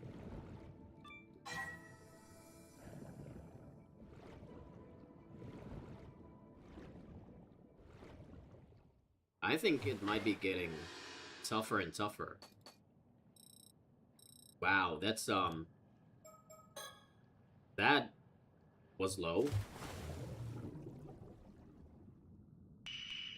Alright, observe. Not there. Let's go over there. No, why? Get it.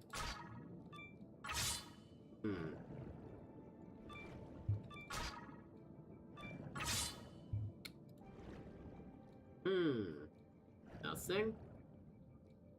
What the fuck is this? I found a sticker! Yes! Yes! Ah, I remember those being a thing in the first game.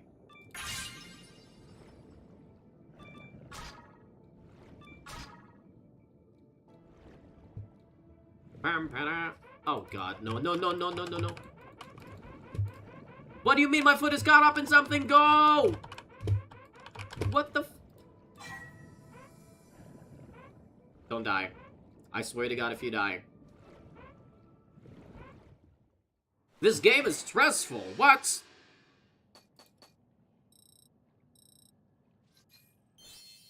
Hell yeah.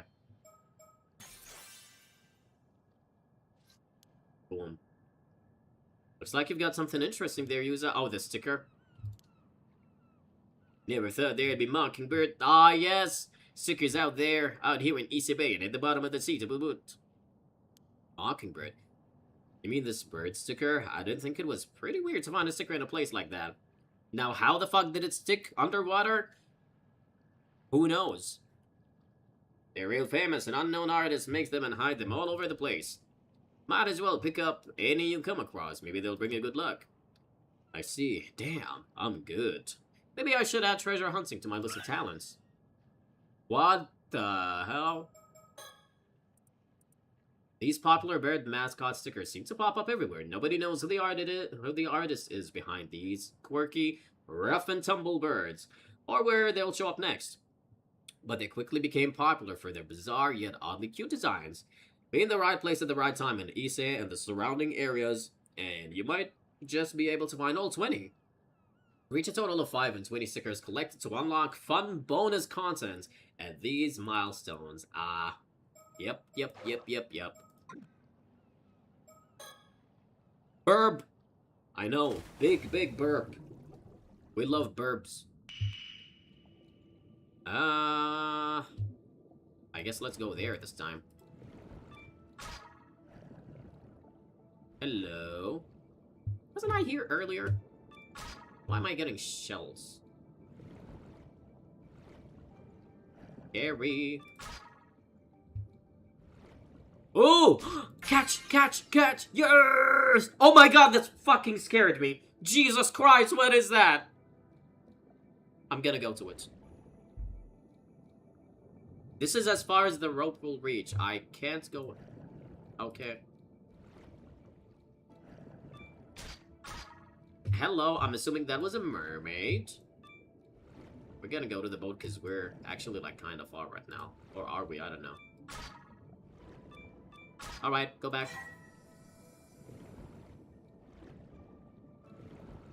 Just a random Tuesday, a mermaid was spying on me. Very rude. But it's okay, Diva. We forgive you. We forgive you. I caught a lobster, Azami, by the way. Oh man, I should have talked to him about it. God damn it. Let's go over there. Get more lobsters! Lobsters! Yes! Oh, I love lobsters. Ooh. Holy shit. Whoa. Whoa! Oh my gosh, this catch is insane. That's awesome. Okay, give me that. Now we're gonna go back. We were pretty damn far. Nice. Oh, this game is so much fun. This game is so much fun. Ooh, 2256. That was good. Damn it! I just got 3 achievements at the same time. What the hell? Oh, we were so close to getting another rank.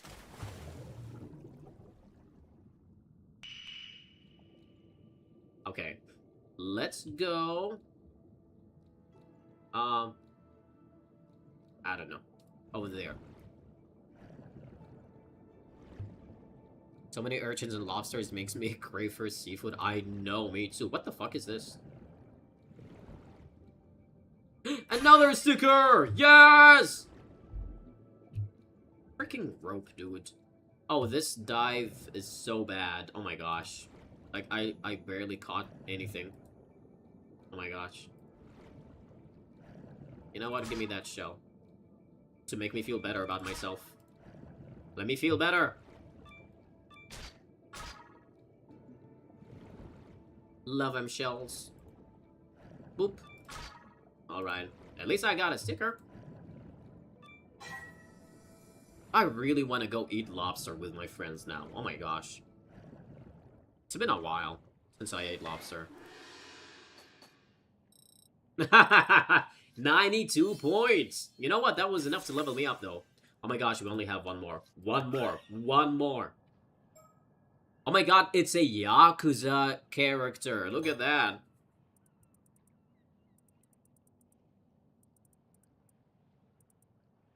The Godfather and Fast Lane Frigate.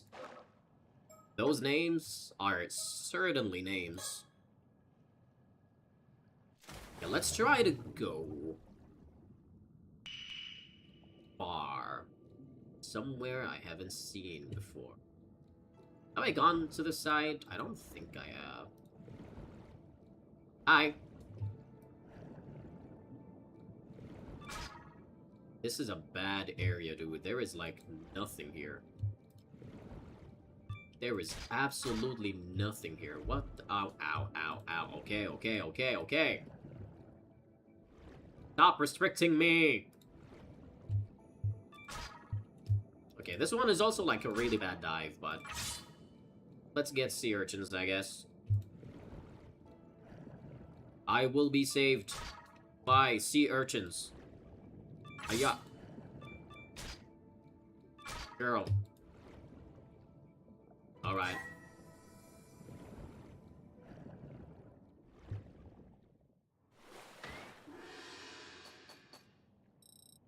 Nice. That's not nice, but...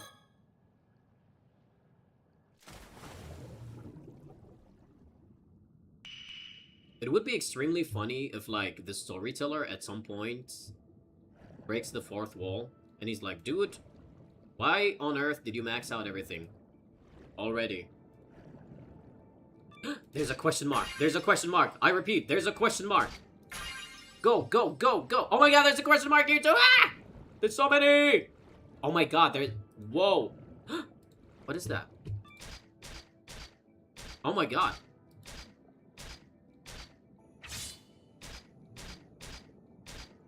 Get it now. Huh? What was that?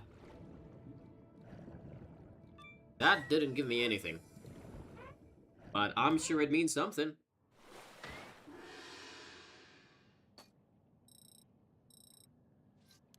Azami, do you have something to say about my catch? No. We reached the maximum, different dialogue options for Azami, so... Okay. If I recall correctly, it was like back here. There were a whole bunch of stuff. So let's go. Shit, where was it? Where were all the stuff? Give me that first. Yeah, there was... What is this? Sticker! Yay! Alright. Boom. Did that just say new record for some reason? Give.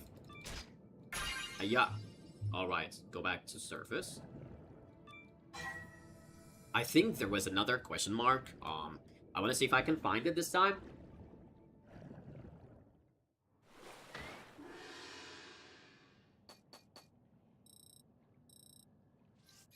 Ooh! Oh my god, wait, I maxed out everything. Oh, hell yeah. Yeah. Yeah! Wait, what's your name? Let me see. You are... Gull and Roses. Alright. Azami, what do you have to say? Wait, you're rank 17 already? I don't know if my boat's gonna have room for all the seafood. Yeah, I know, right? We're just that good, I guess. Let me save real quick. I'm gonna do the story. But first, I want to check that one question mark from earlier. I'm wondering if it's another sticker or if it's actually something. But let's go ahead and see what's there. If I can find it. Low-key, I don't remember where it was. This cannot be the one, right? Is it a sticker? It is. Good to me. Alright, since we're here already, I guess we're just... Hi. Ooh, look at all these spots. Alright, we're gonna go back and do story. Story time, baby. After like 2 hours, we're finally in story realm. What are you called? Ubi Bravo? That is a name. Okay. Stop diving. We're done. We're done. It's time for plot. Right, let's leave it at that for today. Good work out there, user. But man, just look at you. How did you improve so much in such a short time? That's a great question. Oh, now my avatar is in, like, the worst freaking place because it's covering up some names, so, you know what? Maybe I should just leave it over here. I'm gonna make myself a little bit smaller. Like that. Yeah. Then we're gonna stay here. Just so you can see most of the dialogue options. Okay. I think we're good. You're basically pro level now. I wasn't expecting you to pick things up that quickly. Ah, look at that little turtle sticker. Oh, wait, is that a sticker or a charm? I think it's a charm. Like I said, brimming with confidence. But it's also because you were here to help. Thanks, Azami. Just bros being bros. We love to see it. I didn't do that much, but I appreciate it. So, do you feel any different now? Did your body undergo any weird changes? Nope, I feel exactly the same. Nothing's changed. I'm the same old user I've always been. You totally didn't see that apparition thingy from earlier. Yeah, of course. I guess we were a bit off the mark, huh? So, what do you want to do now? Should we call it a day? Go back immediately. Talk about the hole. Finally, we're actually mentioning it. Azami, before we head back, could we talk for a bit? Sure, what's up?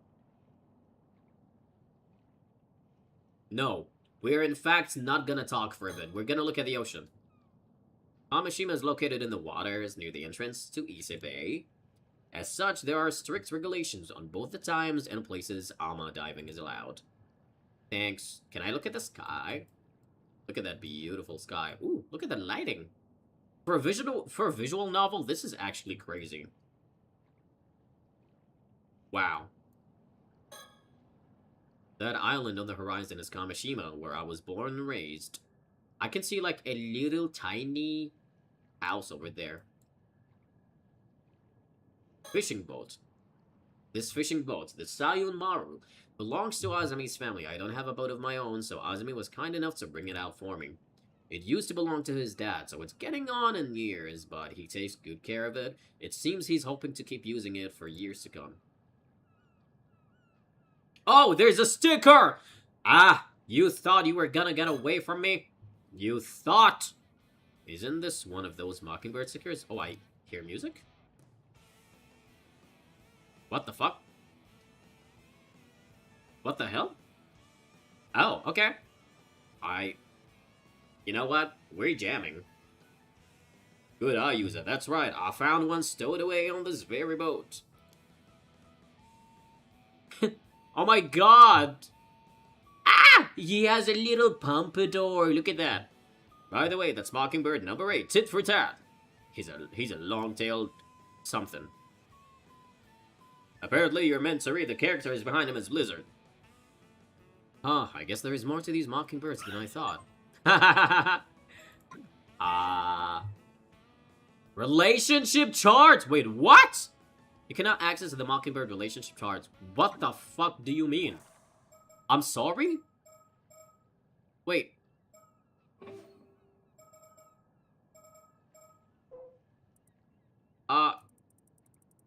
Where's the relationship charts? I don't see it. It's somewhere, I'm pretty sure.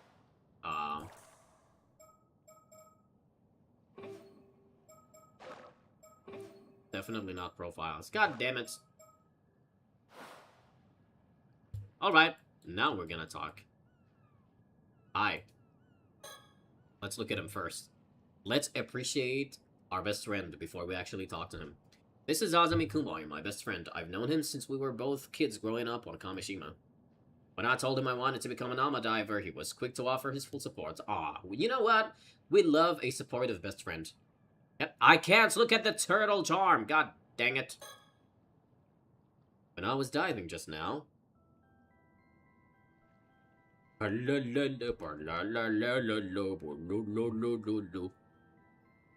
giant hole in the seabed you'd never heard of before. Yeah, the rocks around it looked like they'd only recently collapsed. So I think it probably opened up within the last few months or so. Oh. Is this like opening up maybe to a whole new realm under it where cursed mermaids live, probably?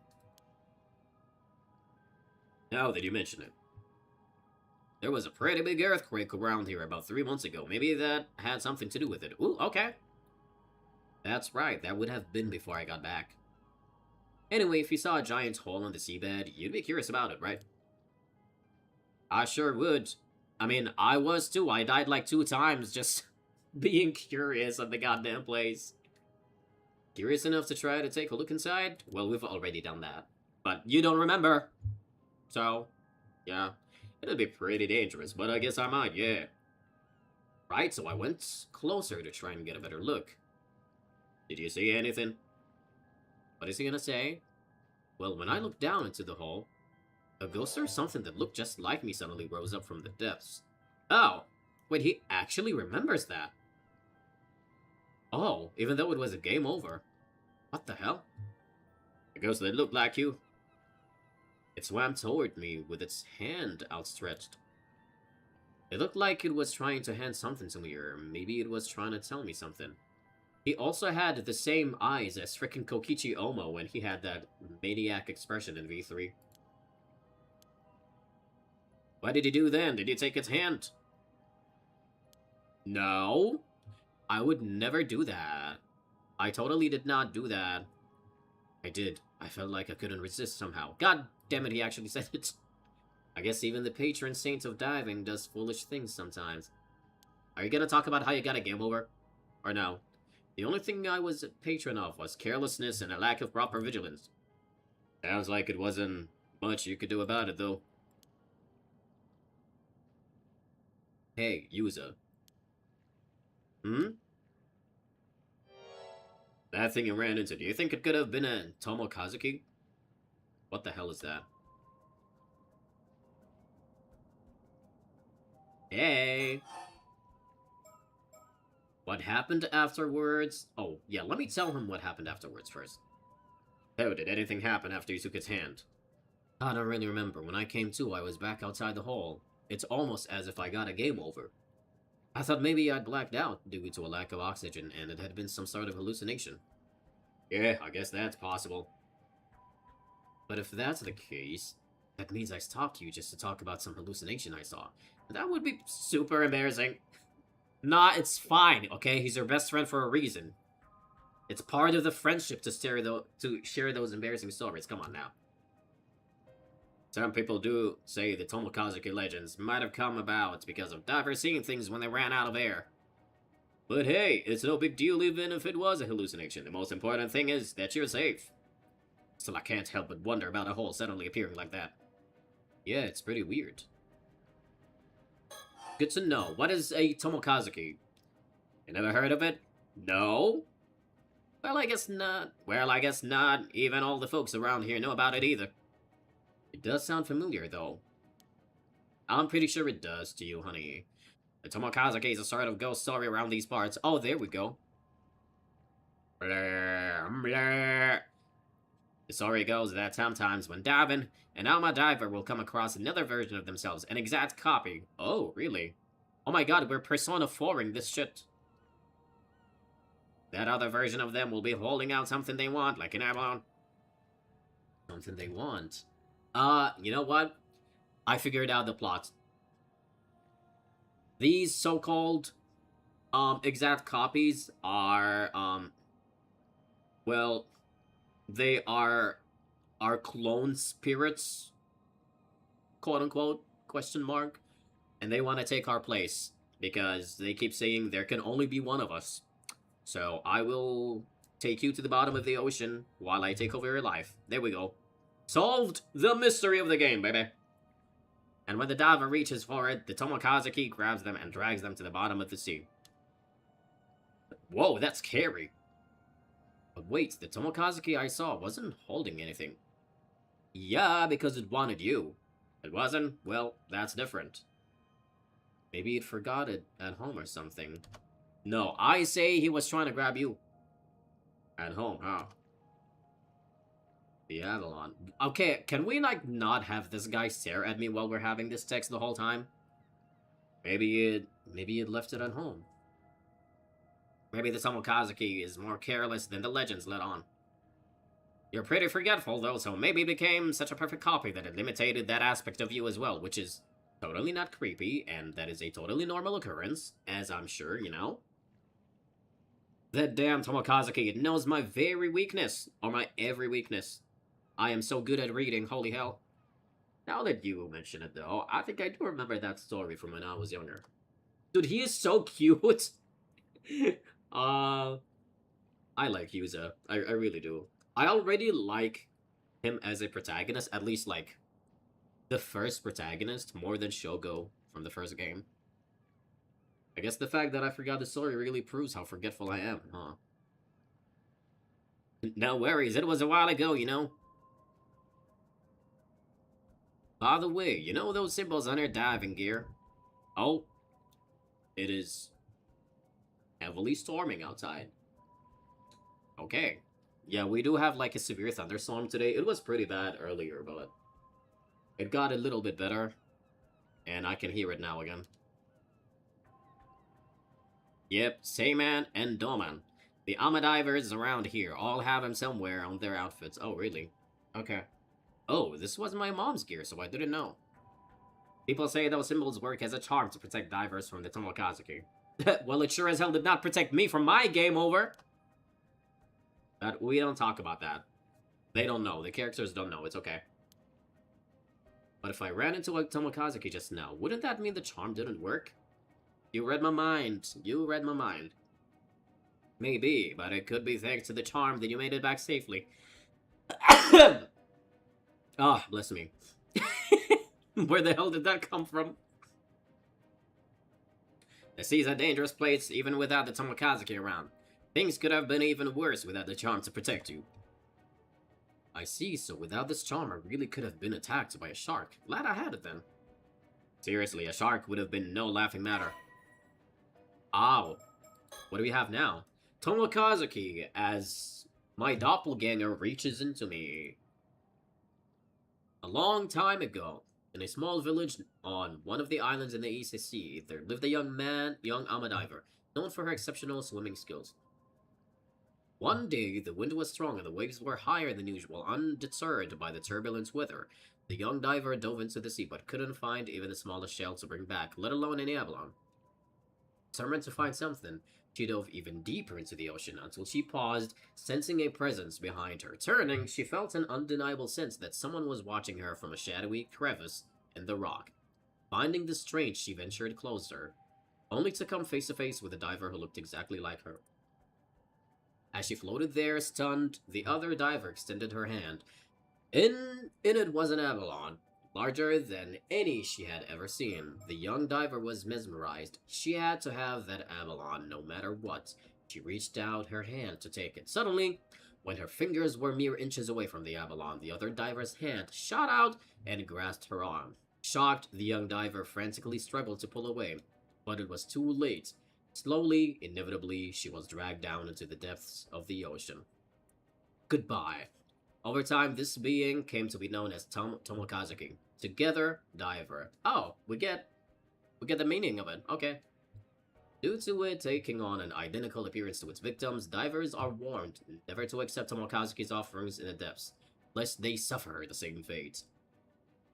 The Tomokazuki is still greatly feared by Amadivers in modern times, and the Seiman and Doman symbols inscribed on items they take with them when diving are charms set to protect them from it. Alright. Protective symbols widely worn by Amadivers in Shima and Soba.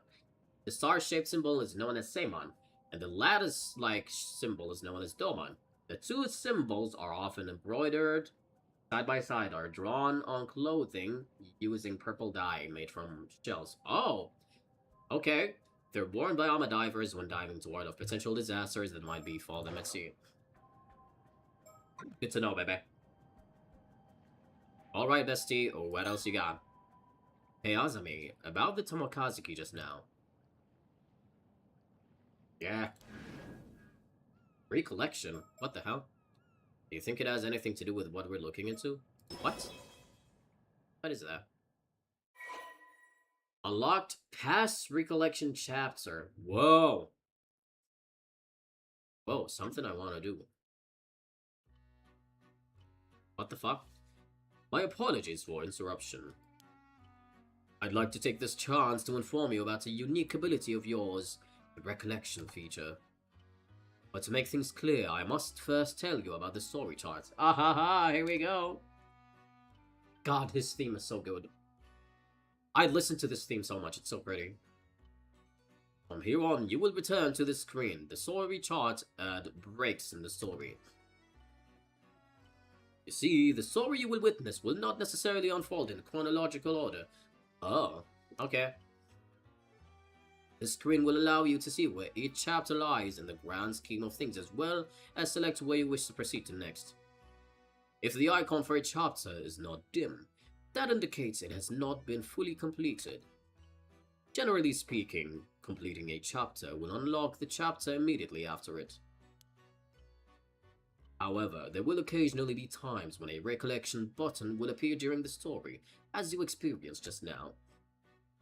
Pressing this button will allow you to delve into a memory evoked by certain words in the text, which will in turn unlock a new chapter, a past recollection chapter, for you to experience. A most remarkable ability, is it not? As I'm pretty sure, it will not be story relevant in any shape or form. Absolutely not. Once you have unlocked such a chapter, it will become available in the story charts for you to peruse as you wish. This ability will be key in unraveling the tale before you, so do be sure to press the recollection button when you see it come up. With that, please enjoy the continuation of this tale. Alright! I mean, I think we all already know that me having the ability to go back into the past, just view the recollection, is gonna be story relevant, so yeah. Your mom have... Oh wait, that's not the storyteller. That's Azami. Could her mom have become an armor diver because she wanted to find the Tomokazuki? But she wouldn't have worn something with this charm on it if that were true, right? Good point. Wait. Are we... Oh, we still can't access the story chart, not yet. Alright, I can think. I'm gonna think. Tomokazuki, huh? But why would something like that be here? Did anything pop up? By any chance? Nope. Nothing. That all you wanted to talk about? There's more. No, there's more, actually. This might be the most important part. I realize there's something I need to do after this, something really important. So you found a lead down there after all. I'm serious, if I don't pull this off, something terrible is gonna happen. Oh, okay. I believe you. Go on, tell me everything. And now we venture into the past. And I need more water. Ooh! Whoa. Dude, this chart looks really cool. What is that? Oh, there's the relationships! Ah! Wow. Oh my god. They actually all have lore. You know what? We're gonna save this. I'm gonna collect as many of these mockingbirds as I can, so that at the very end, before we actually reach the finale, I'm gonna spend a good time just getting into the lore of them. That will be hilarious. Okay, so, I'm assuming the best thing to do at the moment is go back over here. Something I want to do. Let's see. Recollection. A day before he sets off for the sea as an armor diver, Yuza Minakuchi asks Azami Kumoi to meet him at the Kantekisho ruins. August 6th, afternoon. Kameshima Kantekisho ruins. I see. If you say you wanna be an armor diver, then of course you've got my full support. Oh, look at us! With a different outfit, hello. But something tells me you're not just doing this for Tsuyu. I just realized freaking Azami's shorts are ripped off at the very end. People are bound to talk if you become an armor diver here. How is it that Yuza is always so well dressed? I love that. Must have some other reason, one big enough to risk everyone running their mouths. I knew I couldn't hide anything from you, Azami. Ha! Wouldn't take me even 0.2 seconds to see through one of your lies. So what's up? Tell me everything. But first, look around your surroundings. These are the ruins of an old, wartime building, the Kantekisho. The building's been abandoned, so hardly anyone ever comes here, which makes it the perfect place for private meetings. Ooh! Okay, so that's where the Kantekisho ruins is. The remains of this wartime structure are located atop a hill in eastern Kameshima. It was constructed to observe the impact points of shells fired from a test firing range operated by the former Army Ministry at Cape Irago on the opposite shore. Similar observation facilities were also built on Sugashima Island and in Ijika, a town on the Shima Peninsula, having been abandoned after the Second World War. The observation post has since fallen into disrepair and entry is now forbidden to the general public. Okay. But somehow we're here. Because screw the laws. Okay.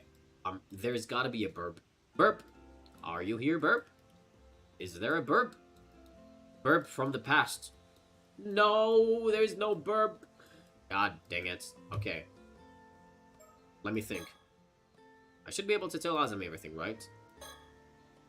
Even though he's got a lot on his plate, Azami agreed to meet up at the moment I said something. He's been looking out for me ever since I came back. I couldn't ask for a better friend. And that he is. That he is.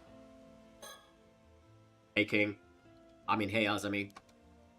What I'm about to say is gonna sound pretty crazy. You still want to hear it? Sure, bring it on. Thanks, I'll come right out and say it then. I'm looking for a mermaid, and I need to find one by tomorrow.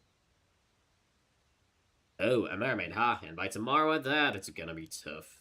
I like how he's not even, like, surprised at the fact that I just mentioned I'm looking for a mermaid. What he's concerned about is the date and time that, you know, I'm gonna be looking for one. I'm being serious. In fact, I've never been more serious. Ah, look at him blushing. He's so cute. I really do have to find a mermaid by tomorrow. I can tell you're not joking by the look on your face. You've got some sort of reason for saying this, right? Go on, I'm listening. Thanks, Azami. And I gotta click on him again. Mermaid search. Is it okay if I talk a little about the disaster 5 years ago?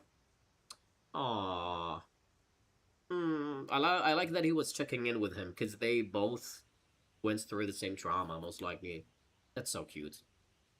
The disaster, huh? If you're okay with it, sure. I was in middle school at the time, and my parents had taken me out into the bay on a little fishing boat. This massive storm came out of nowhere and sank all 3 fishing boats that got caught up in it. I was the only one who survived. Yeah, it was really terrible. No! Oh my god, go back. I didn't mean to do that. What the hell? Holy shit, that's a long one. Okay, let's do this. This is about to be interesting. A localized storm that broke out in the sea to the south of Kamishima around 5 years ago, resulting in a maritime accident, in which a total of 10 people went missing. Oh my god. 3 fishing vessels that had set out to sea from Kamishima were suddenly caught in an unanticipated storm and foundered, leaving all but one of the 11 fishermen and AMA divers on board missing. When the ships were later dredged up and searched, not a single body was discovered. Okay. The sole survivor was Yuza Minakuchi, so I'm assuming the people that were missing probably had something to do with the mystery right now, with, like, the apparitions. Who was a middle school student at the time. His parents, Tosuke Minakuchi and Mare Minakuchi, as well as Azami Kumoi's father, Kyokichi Kumoi, were among the victims. Locals in the area reportedly heard an eerie rumbling from the sea on the morning of the incident. List of casualties. Medium-sized fishing vessel Daiichi Kyosui Maru. Foundered Captain Kyokichi Kumoi and all 5 crew members reported missing. Small-sized fishing vessel Ome Maru. Foundered Captain Yukiji Nishikawa and 1 passenger, identity unknown, reported missing. Small-sized fishing vessel Minakuchi Maru. Foundered Captain Tosuke Minakuchi and 1 other crew member reported missing. 1 passenger recovered with slight injuries. Slight injuries, huh? Dissociative amnesia due to psychological trauma. Wait. Dissociative amnesia due to psychological trauma. I wonder if Yuza actually saw something back then. There had to have been something else that happened that he forgot then. That's gotta be it. When the boat the Minakuchi family was on was about to sink, Mare and Tosuke Minakuchi put a life buoy on their son Yuza and helped him escape the boat before the waves engulfed it. Despite the slim chances of survival in such a dire situation, Yuza was miraculously found drifting in the sea the next day. still wearing the life buoy, and was successfully rescued. Yeah, that is freaking sus, by the way. Can we talk about how sus that is? Although he had no external injuries, the shock of the accident had left him in a state of confusion, and he has little memory of what happened at that time, so obviously something happened after the accident. The accident plunged Kamishima into a state of deep sorrow. Fishermen and allied divers temporarily stopped fishing to mourn, and a memorial was erected to honor the lost. Perhaps due to his memory loss, the sole survivor, Yuza, appeared relatively composed in contrast to the grief of those around him. Many found this unnerving, and Yuza became increasingly isolated from the rest of the community. Uh, this community needs to understand that this is a trauma response. Not everybody is gonna be overly expressive when they go through something traumatic, okay? We all react differently, and we gotta understand that, okay? Azami Kumoi, himself having lost his father in the accident, tried to support him however he could, reasoning that he was still better off than Yuza, who had lost both his parents before his very eyes. Aww. That is a real friend. Holy hell. As investigations continued, questions arose about what the Minakuchi family had been doing in the vicinity of the disaster despite not having gone out to fish. Yuza only remembered his parents telling him to come with them, and the purpose of their excursion remains unclear to this day. Really? Wait. Wait.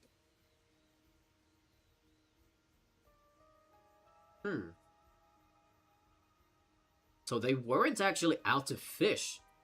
Yuza only remembered his parents telling him to come with them, and the purpose. Oh my god. Don't tell me that the whole incident happened on purpose. What the fuck? That is so sus. It was not long before speculation began that Mare Minakuchi had done something to incur the wrath of the god of the sea, and the islanders, already suspicious of her due to her mysterious background, were quick to condemn her, citing the sudden localized nature of the storm. In contrast, only words of sympathy were spoken for her husband, Tosuke. I guess people just hate women. What the fuck? Y'all are crazy. God damn it. Poor girl. As rumors that Mare had brought disaster to Kamishima continued to spread, they always gotta blame the girlies. Yuza's grandmother, Tsuya Minakuchi, sent him away from the island to board at a high school on the mainland. She had sensed the islanders' resentment beginning to turn around toward Yuza and hoped to shield him from becoming an even greater target of their ire. Even now, 5 years after the accident, feelings of animosity toward Mare Minakuchi remain deeply ingrained in the people of Kamishima, with the truth of the accident still shrouded in mystery. Deep scars and suspicions continue to linger in the hearts of many of the islanders, as I'm pretty sure. Well, I've recently started to remember some things about what happened. For real, I know your memories of the disaster were kind of hazy due to the shock. But it's great that you're starting to remember. Oh, but I guess it's not exactly something you'd want to remember, huh? Sorry for getting all fired up. It's okay, it actually hasn't bothered me as much as I thought it would. Thanks for worrying about me, though. It's just that the things I remembered are a bit strange, so I couldn't bring myself to say anything. Sorry for keeping quiet up to now. So what did you remember then? I can see why you'd want to keep it to yourself, all things considered, don't sweat it. So about the accident. Oh, so we're getting a flashback within a flashback. That's great. When we ran into the storm, our boat got caught in a whirlpool and started to sink. My parents gave me a life buoy and lowered me into the water. They were frantic, and I was too stunned to do anything but go along with what was happening. I can imagine that must have been really scary. The waves were knocking me around, so it took everything I had to just hold on the board. In the end, I just watched as the boat was swallowed by the water. I couldn't do anything else. There wasn't anything you could have done. It wasn't your fault, Yuza. It really wasn't. It really was not, King. But right after that, this huge wave came crashing down on me, and I got dragged down into the depths of the sea, life buoy and all. Ah? You got pulled under? But I thought... Yeah, up until now, I thought I managed to miraculously stay afloat until I got rescued. But I remember now, I was pulled down underneath the waves. What? Poor Azami, he's like, Nani? I remember being caught in a current and tossed all about underwater. Couldn't breathe. I was so sure I was gonna die there. But then someone grabbed my hand.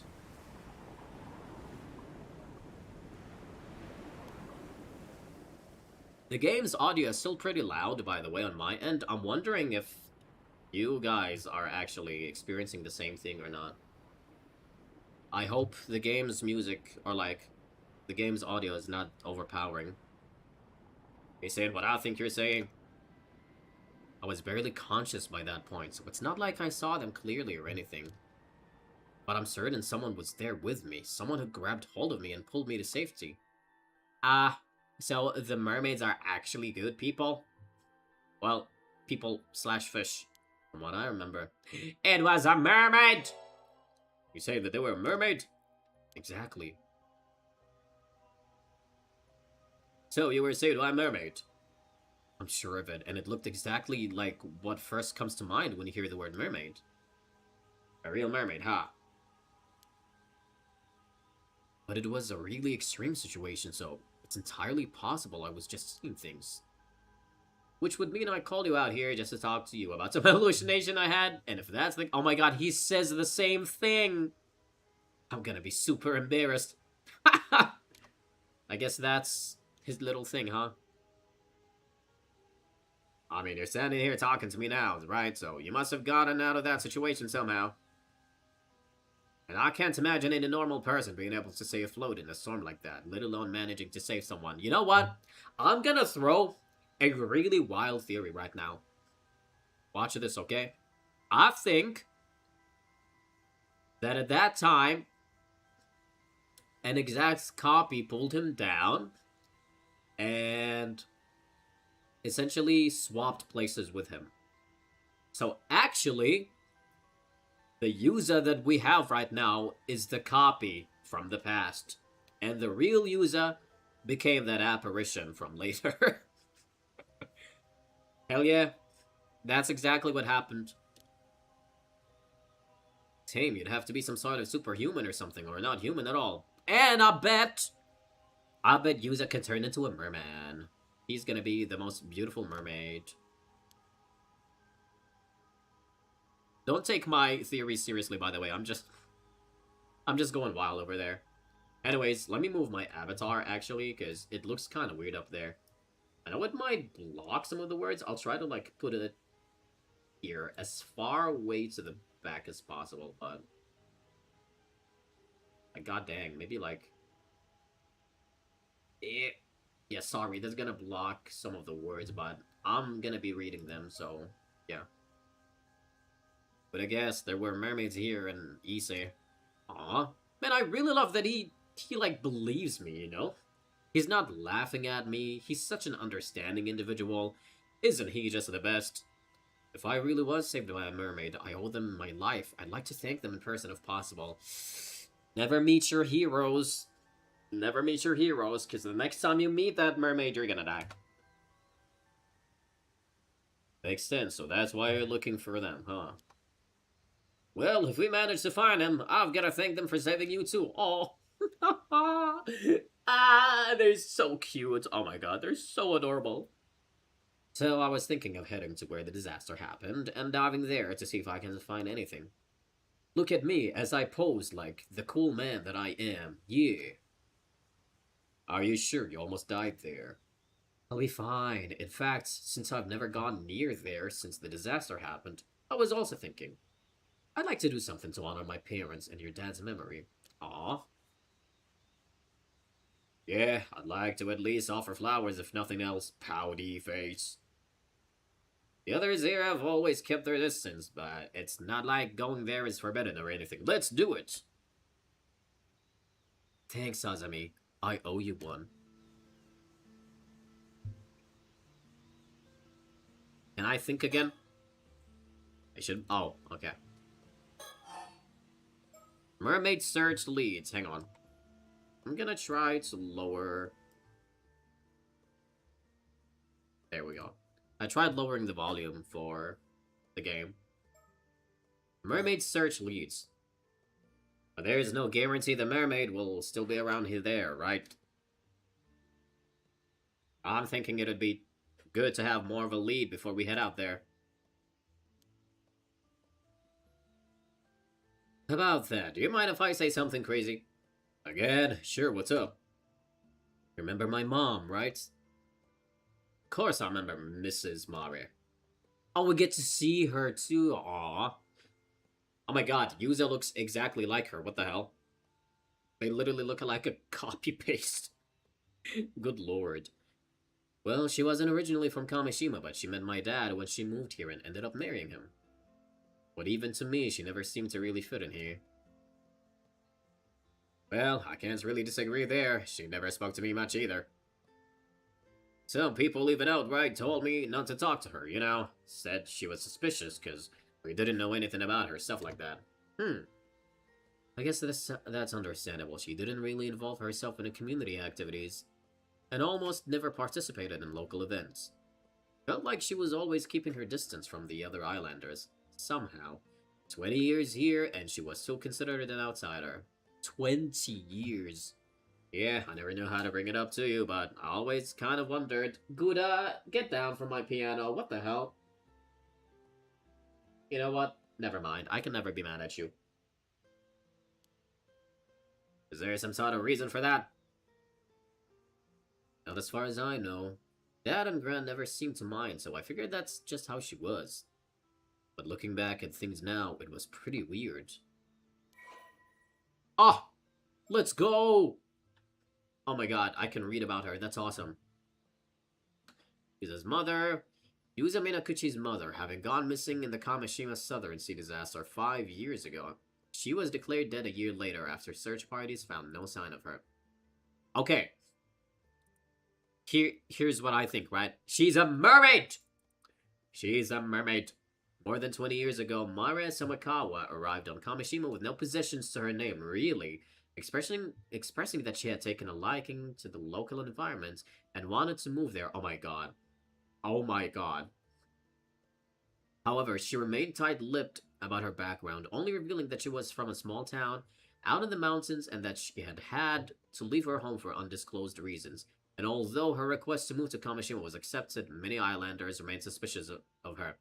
Do you want to know why she came up with no possessions to her name and no credible background to her? I'm gonna tell you why. Because she's a freaking mermaid turned human.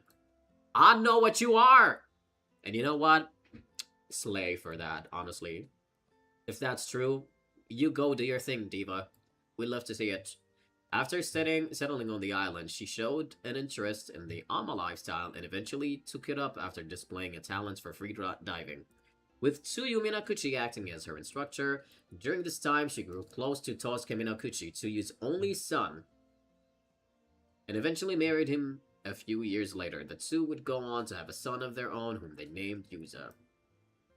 Despite this, Mara was unable to fully shake the air of mystery that surrounded her, and many islanders continued to question whether her presence on the island might cause trouble down the line.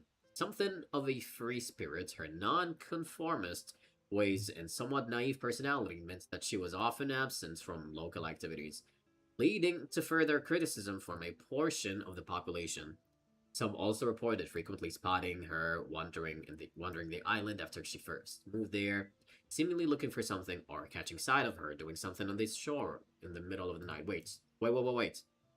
Wandering the island, doing something on the shore in the middle of the night, like transforming back into a mermaid, taking a little venture in the water and coming back, probably. Fortunately, her mother-in-law, Tsuyu Minakuchi, was a person of no small influence on Kamishima, and no one dared to openly persecute Mari under Tsuyu's watchful eye, as it should be. Hell yeah, we love the girlies. The 3 generations lived peacefully under the same roof for more than 10 years, until the Kamishima Southern Sea disaster tore them apart. Since her disappearance in the disaster 5 years prior, a growing number of people have accused her of somehow being responsible, citing her various instances of suspicious behavior as justification. Glad we got that information. I guess even I thought she was a bit of an oddball at times. You say that, but I think you're getting to be pretty similar to her. But... Thanks, Gouda. I really appreciate that. You orange freaking kitty. No, he wanted to get down from my little piano and then just dropped it. That's awesome. Let me take care of this real quick. Gouda! Get out of there!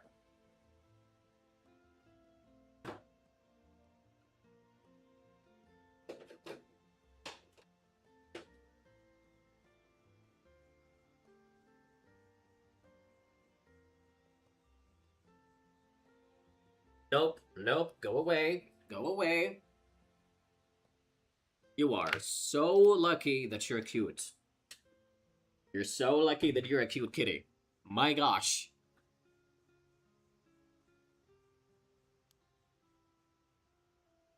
What's that saying? Marching to the beat of your own drum? You're both like that. Really? I never realized. Been so blind. A blind fool. Yep, there it is. That's what I'm talking about. They're so adorable. Oh my gosh. I love them.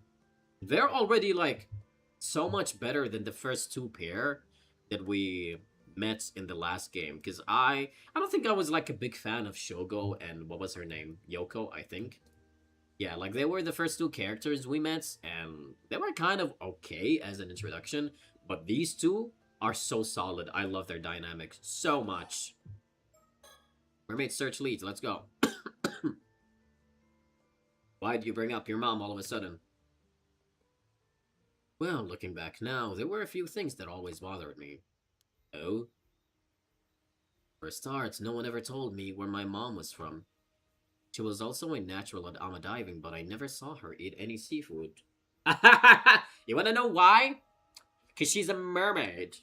She doesn't want to eat her quote-unquote people.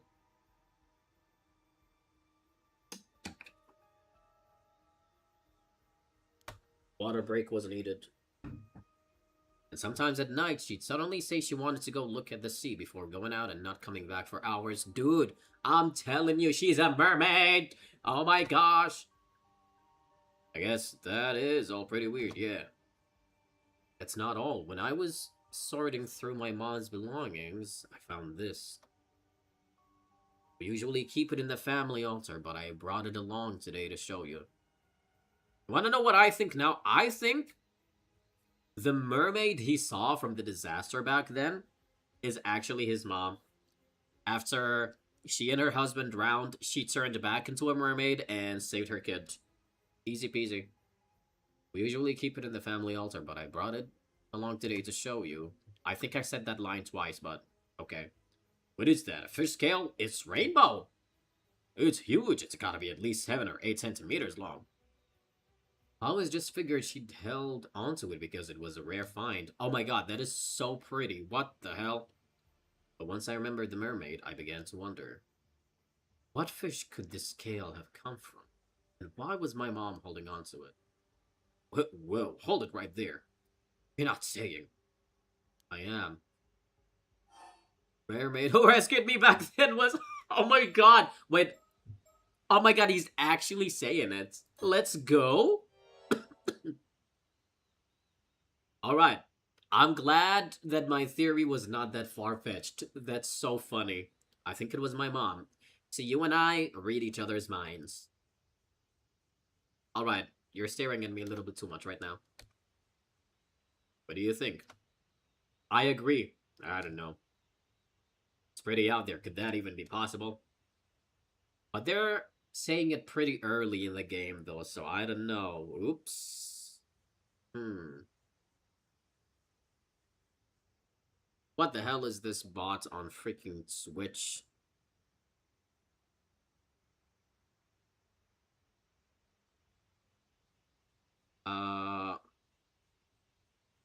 Let me deny that, whatever the hell that is. Okay. So, your theory is your mom used to be a mermaid, but she became a human so she could live among us? Exactly. Yeah, but she turned back into a mermaid when the disaster happened and wasn't able to come back afterwards. How does that sound? You see, that was my thought process, but now that you're mentioning it so early in the game, You're making me feel like I'm dumb. I don't know. But after hearing your story, I can't just dismiss it out of hand either. But if that's really the case, and my mom really is still out there in the sea somewhere, even if in a different form, I was thinking it'd be nice if I could see her again. It might be because they're still treated as missing instead of dead, but it still hasn't really sunk in that my parents are gone. Aw. I know what you mean. Sometimes it feels like my pops is just gonna show up at home again like nothing ever happened. Though, even if her mom's alive, I guess it'd be hard for her to show up if she's back in her mermaid form now. My mom really does have some sort of connection to mermaids. And maybe that was the reason she never really fit in here. Might help clear up any mistaken impressions the others have of her anyway. I see. So you think that by trying out armor diving, like her mom did, you might be able to find something out? Maybe if you're lucky, you'll run into a mermaid in the process. This song is so good. And if I really am descended from a mermaid somehow, then I can also turn into a mermaid! Possible that diving might awaken something in me. Oh, right, I hadn't thought of that. You know what, the game might be leading me to think this because it's not true and I hate it. I really want it to be true though, that's so fun. Guess if your legs suddenly became fins, we'll know for sure you're a second-generation mermaid. You're gonna become a Barbie. I forgot what the Barbie movie was called. The one where, like, she surfs, and when water hits her hair, like, some strands of her hair turn pink. I forgot what it was called, but... Yep, you're gonna be just like her. Okay, I think I've gotten the gist of what you want to do now. Thanks for understanding, Azumi. Seriously, he is literally the best friend. Holy hell. I haven't been happy with how people have been treating you ever since the disaster either. What they say about your mom. If there's anything I can do to clear the air, I want to help. Thanks, I appreciate it. Oh, my precious babies. My little boys. I love them. Though I don't know how people will react if we suddenly start talking about mermaids. Might be best to keep quiet about that part for now and just say you're looking into your mom. What do you think? Yeah, that's pretty easy to lie about. I mean, yeah, I think that would be best. Okay, now we've got that settled. How about we head out tomorrow morning? That sound good to you? Yep, I've been doing some training in secret, so I'm all set. Thinking time. Never mind. Just kidding. Just kidding. I doubt there's something here in the past, but alright. What to do next? Still, having to find a mermaid by tomorrow is pretty sudden. What's up with the deadline? Well, sorry, I can't say right now. If we manage to find one, I'll explain everything, I promise. What if you don't find one? What are you gonna do then? You're just not gonna tell him? Well, as long as you tell me later, it's all good. Here's an idea. If you're in that much of a rush, how about we talk to Tsukasa and Sato? Maybe they'll be able to help out. Ooh, okay. I wondered, it would be nice to have more help. But would they even believe me? The whole thing is pretty crazy, after all. Besides, Tsukasa's going back to the mainland soon. I'd hate to bother her now. True, still, knowing Tsukasa, she might be surprisingly on board with the whole thing. Ask and you shall receive, baby. See, I knew he'd be here. Oh, why the jump scare? Whoa, speak of the devil. Gah, when did you two get here? Oh, talking about something you didn't want us to hear, were you? Boys will be boys, I guess. I love her hair. Look at this diva. Oh my god. Childhood friend. Alright. Apprentice Alma Diver, 17 years old. She's a baby. A girl born and raised on Kamishima. She has a bright, friendly nature and an inquisitive personality. Currently in her second year of high school, she boasts excellent grades and a sharp intuition. She has been staying at a relative's house in Ise City since last year in order to attend an all-girls high school on the mainland, and is currently back on Kamishima for summer break.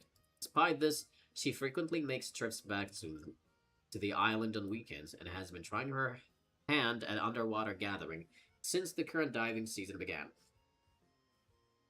Having long been interested in the island lifestyle, her estimated diver rank is 6th.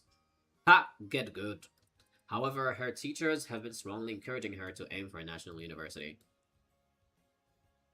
She has been friends with Azami Kumoi and Yuzami Nakuchi since childhood, with their close reports making up for their difference in academic years. Oh my god, academic years, and it was more common to find her playing with the boys than with girls her own age up until middle school. However, since leaving the island to attend high school, she has grown more conscious of their age difference and has put some distance between herself and them. I mean, they're not even that much older than you. I'm pretty sure Yuz is like only 1 year older than her, and then Azumi is like only 2 years older. She hit it off immediately with Sato Shiranami. I'm assuming that's the girl next to her. The girl who came to Kamishima to lodge with the Wakamuras a few months ago, and was looking forward to showing her around the island and helping her adapt to life there whenever she returns home. 18 years ago, her still pregnant mother, Nagisa Awao, moved to Kamishima alone before giving birth to Tsukasa shortly afterwards. Tsukasa subsequently grew up in a single mother household. Although she used to occasionally ask her mother about her dad, her questions were always evaded, so she has since stopped inquiring. However, the fact that her mother never seems to have any financial difficulty despite not working has led her to quietly suspect he might still be involved in some way. Haha, okay. Hey, Diva. Hey, you got us all wrong. We weren't talking about anything like that. Yeah, you gotta hear me out, Tsukasa. I was powerless to resist. I refused at first, but Azumi insisted and... Oh, tell me more. You might as well admit it, Yuza and Sato. What's with the sudden keen interest? Enigmatic girl. Okay, now we're gonna read about you. House guest. A mysterious girl currently lodging with Shinobu Wakamura, a local Kamishima magnate. Roughly 3 months ago, Sato suddenly arrived on Kamishima, claiming that she was the child of a relative of the Wakamuras. She showed no sign of attending school or doing any sort of work, instead spending her days holed up in the Wakamura household, leading many islanders to wonder just who she is and what she's doing there.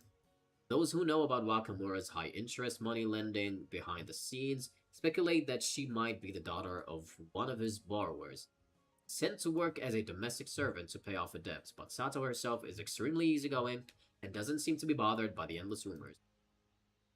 A huge television fan, she spends much of her spare time glued to the set in the Wakamura household, with her most recent obsessions being soap operas and 2-hour thrillers.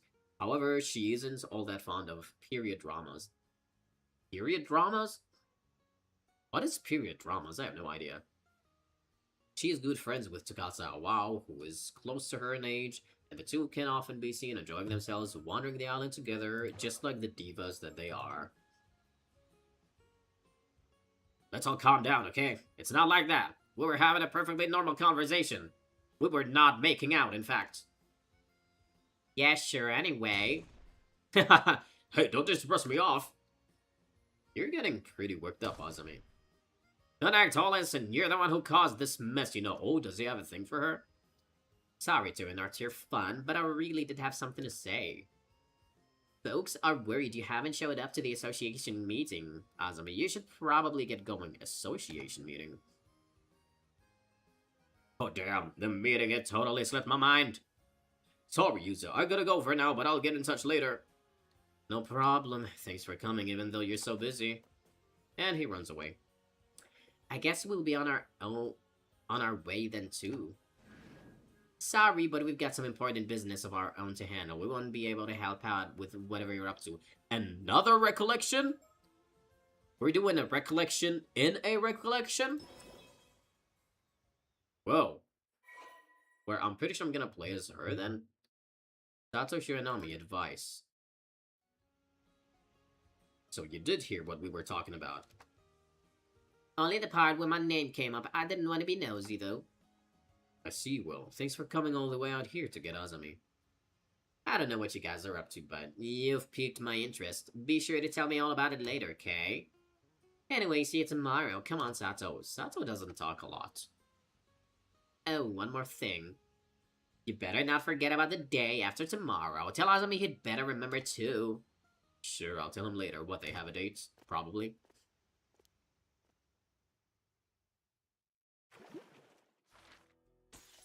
Ah! Oh! Oh no! We're playing as Sato, not her. Alright. Well, let's jump into Sato then. Let me save first. Alright, Sato. I guess she doesn't talk too much because we're gonna be literally in her head the whole time. Having grown close to each other, Tsukasa wow tells Sato Shiranami that she has something important to discuss. Yeah, I guess all these cloudy story charts are recollections. Gotcha. Sato, you got a sec? So, I was hoping to get a bit of advice. Thing is, you're the only one I can really talk to about this. Sure, what's up? If you've got a problem, leave it to me. Kamashima's living, walking, talking encyclopedia. Wow, that's a pretty impressive title, Miss Encyclopedia. Are we flirting right now? Let this be Yuri, and I will die in peace. Although, I think the walking, talking kind of implies you're living already. Either way, I hope you can help. You know that even if it kills me, I'll squeeze every last brain cell I've got to help you, Tsukasa. Oh my god, they are so down bad for each other. Yes! Right, but you're... Oh my god, she's blushing. Oh! Yuri is flourishing. 10 out of 10 game. Let's go. But you're supposed to be a living encyclopedia, so please don't go dying on me. Thanks for being there for me, though. Come on, let's go somewhere with no one else around then. Ooh! Oh! Oh. Alright. The Yuri is Yuriing. Pardon me a moment, young ladies. Yes? You mean us? I can't tell how old she is. Oh, is that... I feel like I've seen, like, an art of the guy that's next to her. Anyways. Let's give her another voice. Yes, sorry for the trouble, but I was hoping to get some directions. Are you here sightseeing? Welcome to Kamishima. Ah, look at that guy. He is totally not a douchebag. I'm afraid it's not quite as relaxing as sightseeing. We're looking for the Wakamura residence. Would you happen to know where it is? The Wakamura residence? May I ask who you are? Oh, of course. Please. Actually, let's give her more of like a condescending tone. Please pardon my manners. My name is Yumeko Shiki, a housewife from over in Tokyo. Yumeko Shiki. Oh, a housewife. And this douchebag next to me. I mean, this here is Soto Kiryu. Kiryu? Kiryu? Damn, okay, never mind. He's something like an assistant to me. My pleasure. Yumeko's assistant, Soto Kiryu. Ah! I cannot wait to read more about you, dude. Whoa, that's... Okay. Age secrets. We don't learn about her at all. Yet, a housewife from Tokyo who came to Kamishima to visit Wakamura. And we just don't get to know more. He's 25! Yes! Oh, premium adult. Premium adult. Let's go. A man who visited Kamishima alongside Yumeko Shiki.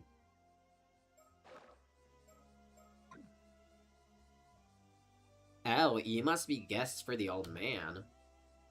The Wakamura home is just up the slope after we head through that alley. It's a bit of a maze, though. Oh, want me to show you? Oh my god, he is aura farming. What the fuck? Ah, so it was that way. Thank you, but I believe we can manage from here. Recollection again? Oh my gosh, what are we doing? Recollection again? But sure. Ugh. That's a sight. Yumeko Shiki. Got it. Take care then. Ma'am, is something the matter? No, it's nothing. I'll tell you later. We'll be on our way then. Sorry for stopping you. Toodaloo, bitches. Those two had a really strange vibe. The old man sure gets some unusual guests. Yeah, there was something about them. Don't you think that's the kind of aura that sorcerers would give off? Yeah. He's aura farming, literally. I know what you're getting at. I've heard those rumors too.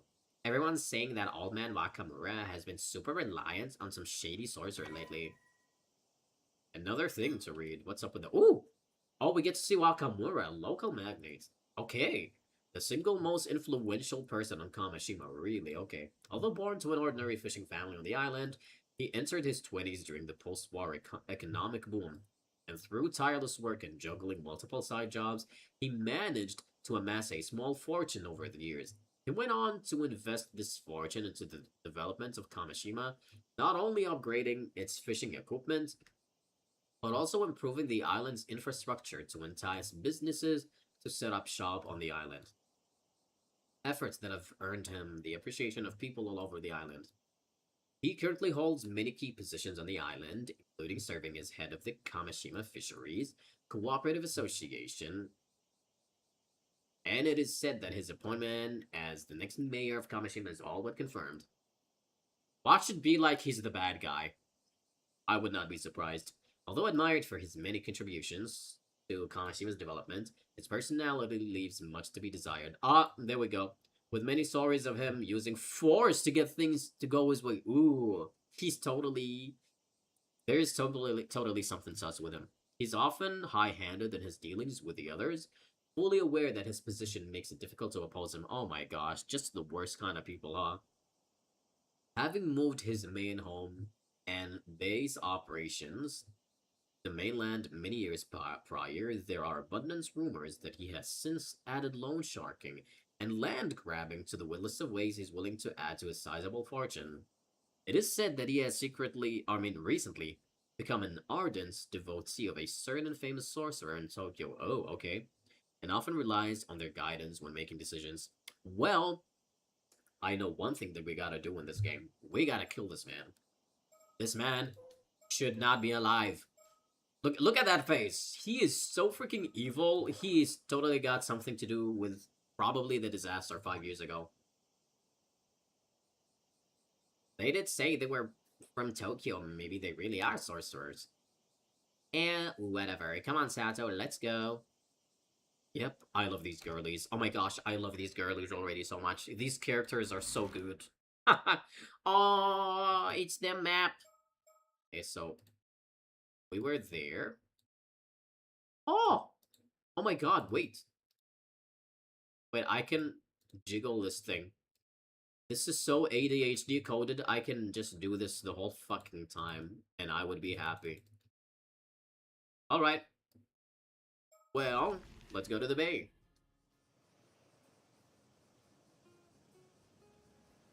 August 6th, afternoon. So, we've got Yuri in this game, we've got Yaoi, and whatever... that Kiryu guy, the aura farmer. So that's gonna be great. Okay, this spot should work fine. Ooh, are we on a date? Oh man, now that I'm actually about to talk about it, I'm getting super nervous. Oh, look at her. Look at this diva. She's awesome. Okay, there's gotta be a sticker somewhere. This little bay is quite hard to find, so hardly anyone ever comes here, including tourists, which makes it a great place to talk in secret. Oh, are we confessing to each other? The sound of the waves and cicadas surround us. It's your typical summer day. Okay.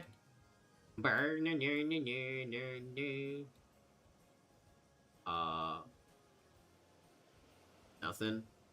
Let's think. Let's think. Tsukasa asking me for advice? Something must really be weighing on her. She's usually so quick to decide and act on anything. This is rare for her. Anything else? Now that we're here to talk, she suddenly looks like she can't get the words out. Maybe I should be the one to something. Alrighty, you said you wanted some advice, so let's hear it. How can I help you, Miss Tsukasa? Well, I do want your advice. Howdy face. But I'm not really sure where to start. Wow, I guess this really isn't an easy topic for her. In that case, let me start her off with another topic to loosen her up. Oh! Ooh, you know what? Talk about TV shows. Oh, Tsukasa, that reminds me. Did you catch that 2-hour suspense drama the other day? Right. You said you were looking forward to it. I didn't see it. Ma was watching a period drama. Darn, that actor you like had a good part. He turned out to be the killer, though. Did you just spoil it? Aw, I wish I would have watched it. You did just kinda spoil it, though. Wish we had a VCR like yours. I love Tsukasa's design. I love it so much. You can record music shows and watch them over and over, right? That sounds amazing. Not many houses on the island have one, though. Yeah, I know it's a bit of a luxury, but being able to record and keep TV programs is the best. You love TV way more than I do. It's great you can enjoy it whenever you like. And she is still thinking. Let's talk about... Can we talk more about this show? Oh my god, can we actually? You really can't get enough of your TV. Think I watched too much? How much did you watch this summer? Well, I guess I'm pretty much always watching whenever I'm home. Nice. You should thank old man Wakamura for letting you watch as much as you want. We are hardly ever allowed to watch TV at boarding school. Even at home, I'm always fighting over what to watch with Ma. Makes it damn hard for me to keep up with the conversations at school, you know? TV's just got too much influence on everyone. I can't blame them either. It's pretty fun. And she's back to being worried. Oh my god, I can talk more, again. Well, we're just gonna do this whole day. Speaking of TV, I saw something on the morning news. Yeah, what happened? They said an armor diver on the mainland went missing at sea. Oh. Yeah, I saw that too. I hope they found her safe. Apparently, they're still searching, but it goes to show how dangerous being an armor diver is. Yeah, even I've had a couple of moments out there that have been way too close. But I'm too pretty to get lost, so, you know. When the catch is right in front of you, it's easy to think you can go a little bit further and end up pushing it just a bit too far. Sounds scary. You be careful out there. Now that I think about it, a little while back, there was that story about old human bones found on the seabed near Toba. Well, I never heard about that one. That really happened? Creepy. Maybe it was someone who went missing at sea. I just hope it isn't like a curse or anything. Yeah, the sea can be pretty scary. Can be? Can be? Honey, it's not can be. It is pretty scary. The old Ama grannies always told us, we islanders live with the sea, never forget how fearsome it can be. That's why the Ama divers wear charms and mind the proper rites, right? Yeah, gratitude, manners, and restraint toward the sea are never to be forgotten. That's the first thing they teach you when you start diving. We're still gonna talk about TV shows. Now, Sato, compared to when you first arrived on the island, you've really brightened up. Might be thanks to all the TV. Oh, was I really that gloomy before? Yeah, up till about a month ago, it felt like there was a little cloud hanging over you whenever we spoke. It was like you were kinda depressed all the time, like nothing in the world really mattered to you. What a thing to say. Wow. Okay. So that's how I came off sorry for being such a downer. Yeah, you didn't crack jokes like you do now either. But this you, way better. Having fun stuff going on really brought you to life. Makes sense. I'll try to keep up the positivity. Aw. Oh, we're finally done about the shows. Okay, let's talk about our summer break. I guess you'll be heading back to the mainland soon now that the Obon holidays are over. Yeah, I head back to my boarding school in 3 days, so I've only got until the day after tomorrow to take it easy here. Right, time sure flew by. I'm really gonna miss you. Aw, me too. Only 2 days left, huh? You guys, you guys gotta confess before leaving. I swear to God. What am I gonna do? I guess whatever she wants advice on is time sensitive, huh? Okay. But let's talk about our summer break further before we do that. So the plans we're talking about for the day after tomorrow. I guess to get together with the others before you head back? Yeah, that's right. Plans with Azumi and Yuza. I couldn't give them much time this trip, so I figured they might be feeling a bit left out. Makes sense, you're pretty close friends. Totally, even grown up, they still do the dumbest stuff, just can't leave them be. Maybe I should leave you all to enjoy it without me then. Oh, Sato, you cannot say that. Okay, you're part of the team, come on now. No way, they're the lucky ones to have someone as cute as you come along with me. Ooh, ooh, ooh. See, I'm telling you, Yuri. Keep talking about the summer breaks. Man, can't believe my summer break's already coming to an end. Yeah, it's kinda sad. Oh. That's it? Okay, let's talk about the advice. Okay, I'm ready. I'll just say it. Go ahead. So the thing is, I think I like someone. Oh. No! No, that someone is not Sato. Oh. It's gonna be Azami, isn't it? Unfortunately. Now! They're pulling back the gaze. Alright, go on. We'll hardly get to see each other anymore soon. I want to tell him how I feel while I'm still on the island. Makes sense. I'll help however I can. As Kamashima's living encyclopedia. Oh my god, she's like nervous. I've seen this all on TV before. I probably know a thing or two that can help for sure. Yeah, you don't sound all that confident, which kind of makes me a little nervous, but I can tell you mean it. Thanks. I just don't really know what to do. Oh no. Wait, what if it's a love triangle? What if she likes Yuza, but Azami likes her? And then Sato is probably an unrequited love or whatever.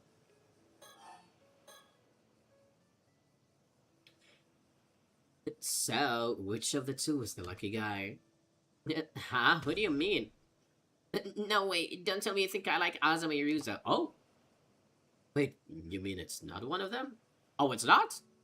Okay. Me falling for one of them? Not a chance. They're basically like brothers to me. I could never picture a romantic relationship with them. Thank God. Oh my gosh. Keep the besties being besties.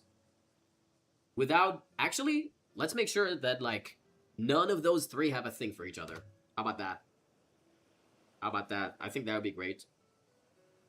Oops, sorry, I just assumed. I call myself the living, walking, talking encyclopedia, and brag that I've seen it all on TV, but I guess I don't really know anything. Sorry, this is so embarrassing, I'm gonna go die now. Don't do that. Well, don't sweat it, really, no dying. But then who is it? No point dragging it out, so I'll just tell you. It's Shotaro. Whoa! Who is that guy? Now he is handsome. He's probably a douchebag, Loki. He's gonna turn out to be a douchebag.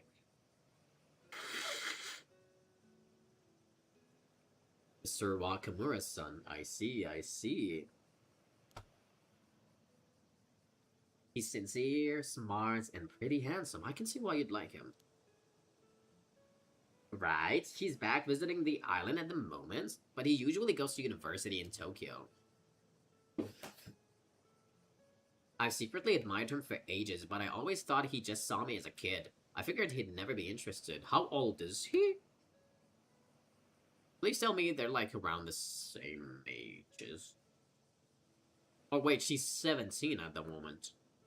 Uh-oh, that's not looking good. What the hell? But now, on his end, so hopefully he keeps saying no. God damn. But now I go to school on the mainland by myself, and I'm even working as an alma diver. I think you might see me more as an adult now, more than before, anyway. You're 17, you're literally 17. I don't think, girl, I don't not think he sees you like that. Do not worry about that. Yeah, that makes sense. I want to let him know how you feel while he's still on the island. Maybe it's all just one-sided on my end, but I can't keep these feelings bottled up. And tell him, I'm with you. Okay, let's see how old he is. He's 21? Yeah, girl, he's not. No. Honey, let's hope that he does not make any advances. And he's actually aware that she's 17 and he doesn't do shit. Yeah. The only son of Shinobu Wakamura, a local Kamishima magnate, due to his father's influence, he was pampered by those around him from an early age, but he grew up to be a pleasant and sincere young man despite this attention. He's well regarded by those who know him, often being told that he has been blessed with a sharp intellect, good looks, and a variety of talents. He's currently attending a university in Tokyo and is back on Kamishima for summer break. Although his father Shinobu wants Shotaro to inherit the influence and wealth he has spent much of his life building up, Shotaro himself has no intention of doing so. Okay, he might actually be a good guy. If he's skeptical of his dad, he might be a good guy. He's skeptical of the old-fashioned insular ways of island society and regards his father as the very embodiment of those outdated mores, viewing him with utter disgust for his overbearing, vulgar tendencies and superstitious beliefs. Thank you. Oh, thank you. You also hate your dad. Love it. As long as you don't actually make moves on this girl. I mean, she has like an innocent crush, obviously, just like any teenager, but let's hope he doesn't do shit. Talk about advice. I want to tell Shotaro how I feel by the day after tomorrow. What do you think I should do? You're staying with the Wakamuras right now, yeah? Know anything about him that might help? Oh, I'm afraid Miss Encyclopedia might not have that kind of info. You can ask me, the player. The game loves feeding me information that is not yet addressed, which is great. You don't have much info at all, do you? I mean, he's honestly not home most of the time, so there's a lot I don't know about him. Feels like he's always got something to do, checking in on folks all over the island. I don't suppose you know if he has a girlfriend in Tokyo or anything? I'm afraid I'm not sure. Tokyo's packed with beautiful girls, right? A guy like him won't be left alone for long. Well, from what I've seen, I haven't noticed him keeping in touch with anyone. Then what about what he likes? Something he'd be happy to get. Away from a minor? I think that's something he would love to do. Get away from a minor. Let me think. Sorry, nothing's coming to mind at all. I really may as well just go die somewhere. Stop talking about you dying, girl. Come on, don't say that. Thinking it through with me is more than enough. You've gotta stop joking about dying like that. I agree. Oh, Tsukasa, how about this? I'm pretty sure I can ask Shotaro to meet us somewhere. So far, this game has not been, like, scary. I'm planning to play up to a point where where the game actually becomes scary. Like, that eerie vibe comes up, and then I'll probably stop. I'll organize that for now, and we can plan from there. How does that sound? Oh, sounds good. Thanks so much, Sato. We slowly but surely changing the scene. August 6th again. So, we kicked around ideas the whole way back, but in the end, writing a love letter and handing it to him is the best call. That's a plan, yeah? Yep, since way back when, the tried and true way has always been a love letter. A classic method, I like it. You're heading out to dive tomorrow morning, right? Yeah, weather is looking good. Alrighty, then I'll ask him to come to the bay a little afternoon. That work for you? Yeah, I just need to have the letter ready by tomorrow. Hey, can you look it over before I give it to him? Of course, I'll fix it up even if it kills me. Oh my god. She's so loyal. Oh, I'll ride it even if it kills me too.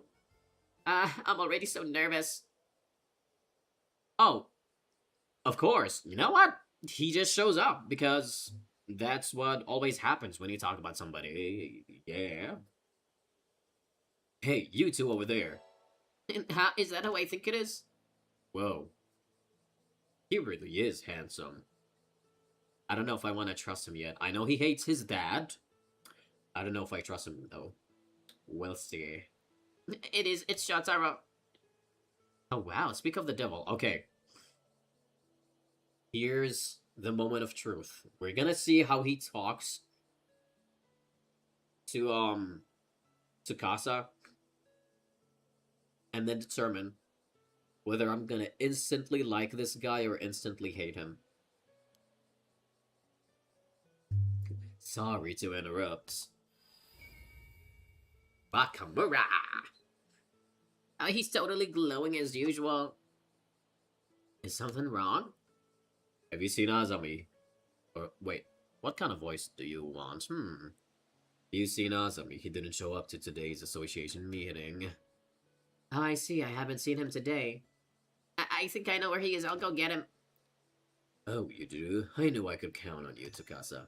Oh my god, he's sparkling. Oh. I'll let you handle it then. Yeah, sure, no problem. And he leaves. That interaction didn't really give me enough to judge. Okay. Oh man, he called me by my name. I'm so fired up right now. Let's do this. Yeah, let's. First off, let's find those two. Bet they're up at the Kantakisho ruins. Let's go, Sato. Right behind you.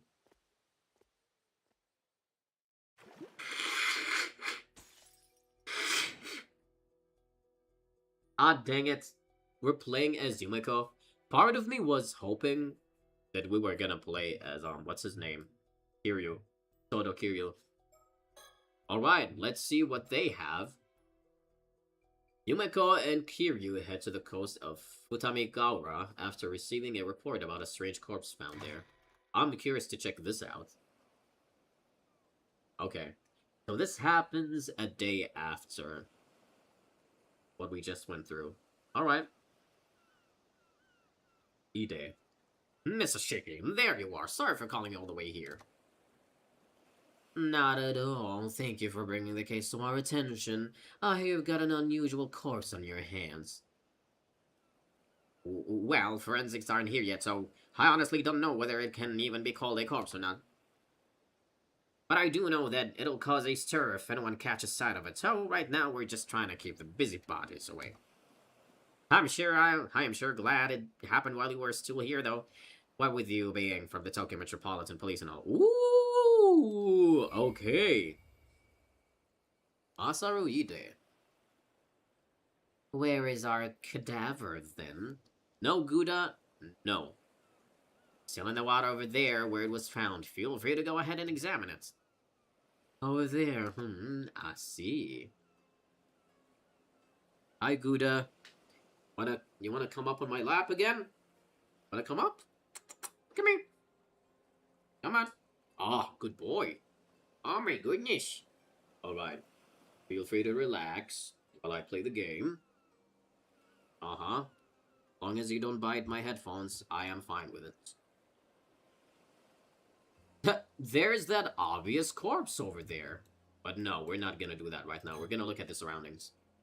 This is Futamigaura, the coastline just northeast of Ise City. It's a pretty popular location for tourists, and there are several beaches nearby as well, so a bunch of people are milling around. It certainly is an impressive sight. It's too bad we couldn't come here as simple tourists. Oh!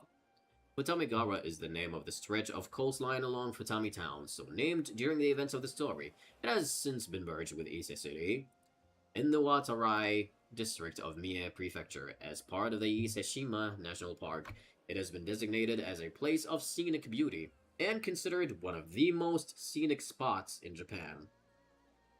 The name Futamigaura is said to originate from a visit to the area by Gouda. Stop it. Stop. No. No. No. The name Futamigara is said to originate from a visit to the area by Yamato Hime no Mikoto. According to legend, the area's beauty caused her to turn to look back upon it, leading to Futami, look twice, becoming part of its name. Stop it, Guda. I love you, but come on. Did I don't think I read this. Or actually, more information came out. I think this paragraph came out. The land overlooking Isebe is blessed with an abundance of beautiful scenery, including Mount Asama, which was included on a list of 100 famous Japanese scenic spots during the Showa era. Okay.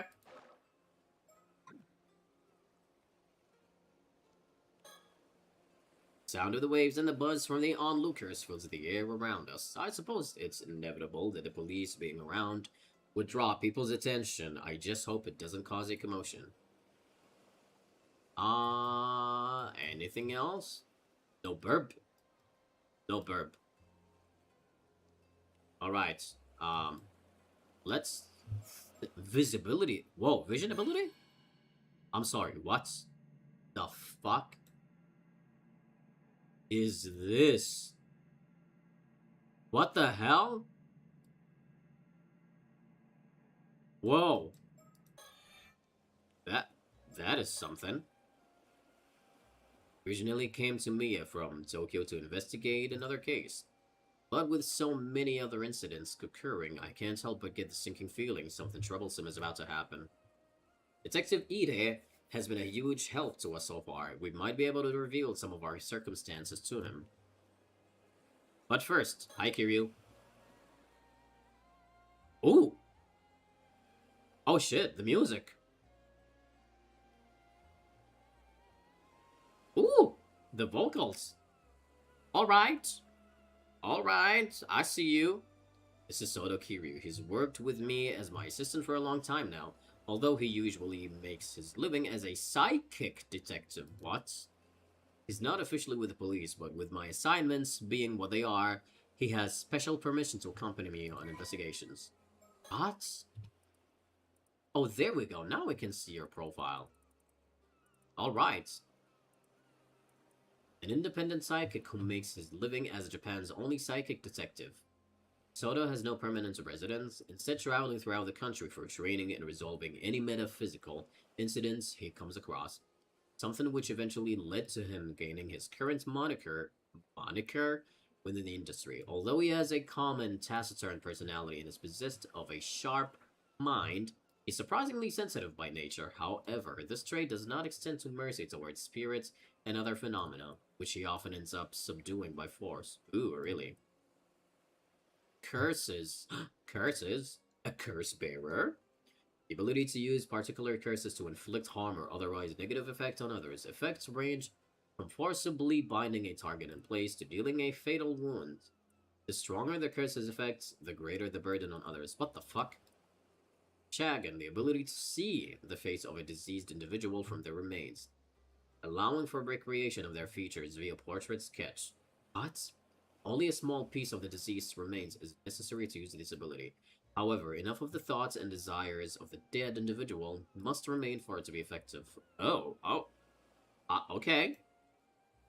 The Feast of Shadows, the ability to create a domain in which the potency and range of certain types of spiritual abilities are increased, only effective at night. Soto himself is able to create a domain up to 1 kilometer in range. Alright! Aura farming. Soto's family... Oh, I love this soundtrack so much. Oh my gosh.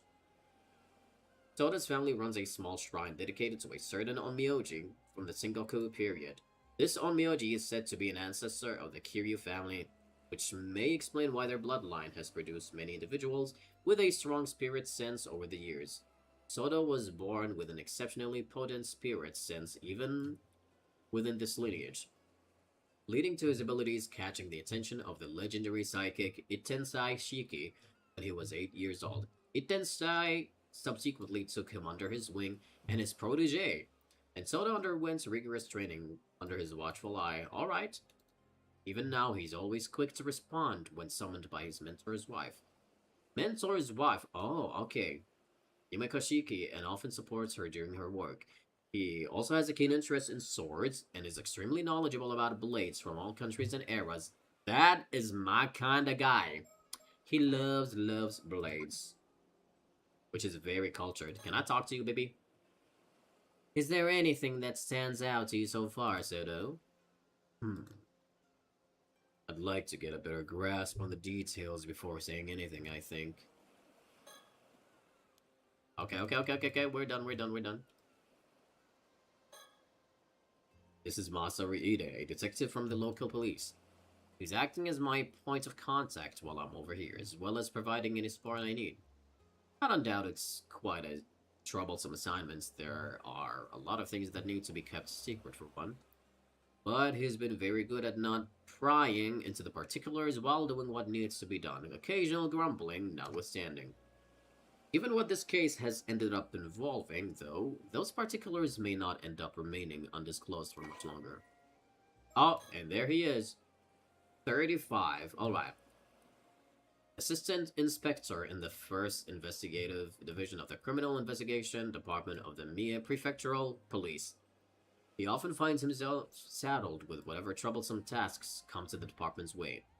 Something he makes sure to grumble about each time, but is a proficient detective in his own right, being diligent in his duties and having passed his promotion exam without difficulty. Don't we all love to see that? Although often said to have a somewhat unreadable expression, he's quite sociable and makes a point to attend all the department drinking parties. Born and raised in Mie, Masaru never ventured beyond bicycle commuting distance of his hometown. Okay, so it's pretty like caged. Gotcha. Sioux City, until the time came for him to attend university with no particular plans for his future in mind. He took the employment exam for police officers, figuring that a local government job would at least be stable. He had no admiration for the police or any strong sense of duty or justice, but found the strict discipline of the police force suited his personality. He quietly married a fellow classmate from the police academy soon after graduating, and at home he takes on the role of doting father to 2 sons and a daughter. If pressed to discuss his hobbies, they would include walking and combination puzzles. Strangely enough, he often happens to be walking nearby whenever incidents occur. Leading to him being first on the scene, even when off duty, something his colleagues frequently tease him about. Unless it's something sus. Do you know what the situation was when the corpse was found? I just got here as well, so I'm not clear on the details myself. But from the sounds of it, a local civilian happened across in about an hour as they were passing by. They got us on the scene immediately, so no one else should have seen it. That's a relief. We don't want people working themselves into a frenzy over this. Where is that local now? We've received someone taking their statement in a nearby police box. I'll let you know when we get more info there. Please do.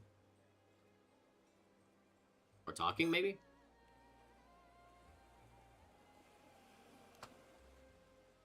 Oh, that's different dialogue. Okay. If that attitude of his is a deliberate ploy to get those he's dealing with to lower their guard, he's certainly not one to be underestimated. Hey, Guda. Don't fall. Alright, so now we've got more. Now, can we... That is gaze fixed on the corpse. Alright. We're gonna look at the corpse now. That is definitely a mermaid. What the hell? Ugh!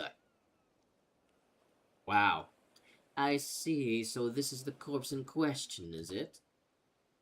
Unusual is certainly a word for it.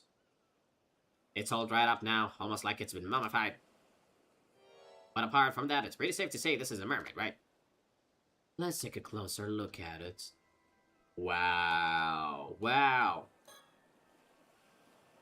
The body's lower half is identical to a fish's tail.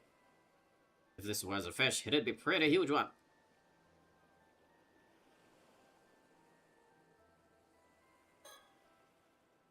It would seem like the fish half of the body begins from the shoulders onward. All the mermaids I've ever heard of, have had the fish half stuck from the waist down. Yeah, I know, right? If it is a fake, maybe whoever made it didn't do their research. Really? Several of the mermaids described in old Japanese legends had their faces as the only human part, though. Oh, I didn't know that. Education? Seriously? Guess that makes me the one who didn't do research then. As you can see, there's no doubt it has a human head. That's the main reason we went ahead with treating it as a corpse. That makes sense. I can't imagine anyone would have seen a creature like this before, after all. If it really is a mermaid, wouldn't this be a pretty huge discovery? It's not the sort of thing we'll be able to make public, that's for sure. I don't suppose we have any way of confirming their identity. Their identity? Given the state of the body, it'd probably be difficult to confirm based on facial features, but we might have a chance using dental records. Though that would depend on if they've ever had a dental exam. How on earth do mermaids take care of their teeth for them to look this freaking healthy?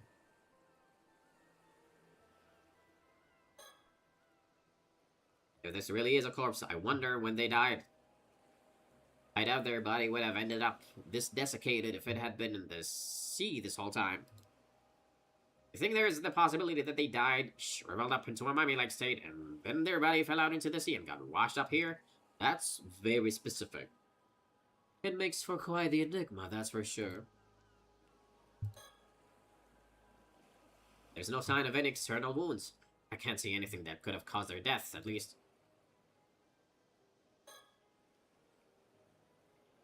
Honestly, I'm kind of leaning towards it being a fake of some kind. What do you think? It's true that many of the mermaid mummies discovered were ultimately found to have been man-made in origin. Really? Ew. Relics believed to be either the embalmed or mummified remains of mermaids are preserved in temples throughout Japan. Among them, several are said to bestow blessings, such as eternal youth and longevity or sound health, and are treated as objects of worship. In the 1970s, some garnered so much attention after being featured on TV that people traveled en masse to see them, prompting some temples and shrines to discontinue public viewings. Mermaid mummies have also been documented in other countries. In the 1800s, the exhibition of mermaid mummies as exotic curios became a widespread phenomenon across Europe and the United States. Although these mummies were originally believed to be genuine, subsequent analysis has revealed fibers from materials such as wood and paper in their composition, exposing them to be man-made in origin. The quality of some mermaid mummies crafted in Japan during the Edo period was particularly high, with several being widely circulated, especially in Europe. However, with the revelation that many of these mermaids were man-made, does not disprove the existence of mermaids, and debate on the topic continues even today. You won't find me complaining if it is. No need to investigate a fake corpse after all. Maybe that's being too optimistic, though. We'll just have to see about that, won't we? Forehead stuff. When I first saw this expression, I thought they must have died in unbelievable agony. But at the same time, I can't help but feel like they look almost satisfied. Can they just be my imagination, though? Satisfied, Oh. Never mind. Hello. I think we're done. Alright. Speak. Oh. Am I just gonna think then? Police officer. Local police have the area closed off to make sure bystanders can't get too close. Alright. I guess I'm probably gonna think then.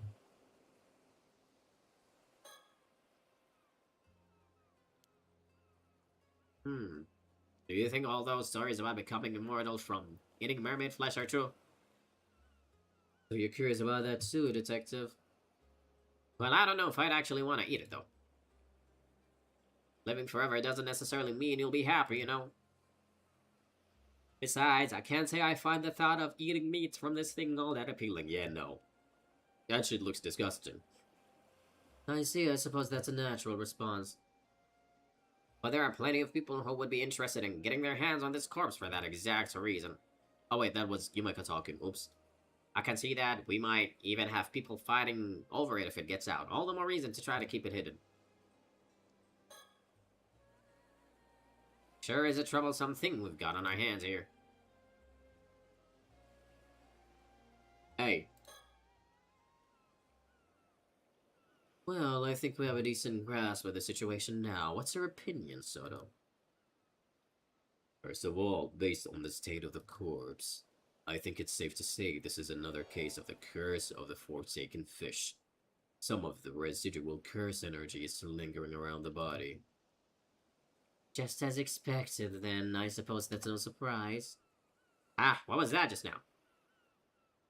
We'll try to explain our understanding of the case so far, Detective. I realize some of it might sound a bit absurd, but please bear with us. This corpse is neither a fake, nor could it be called a mermaid.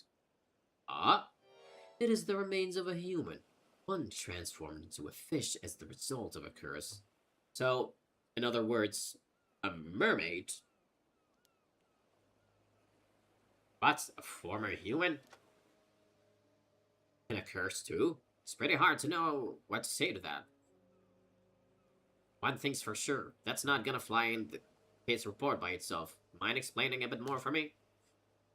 Of course, let's start with an explanation of our circumstances then. Hey! Yeah.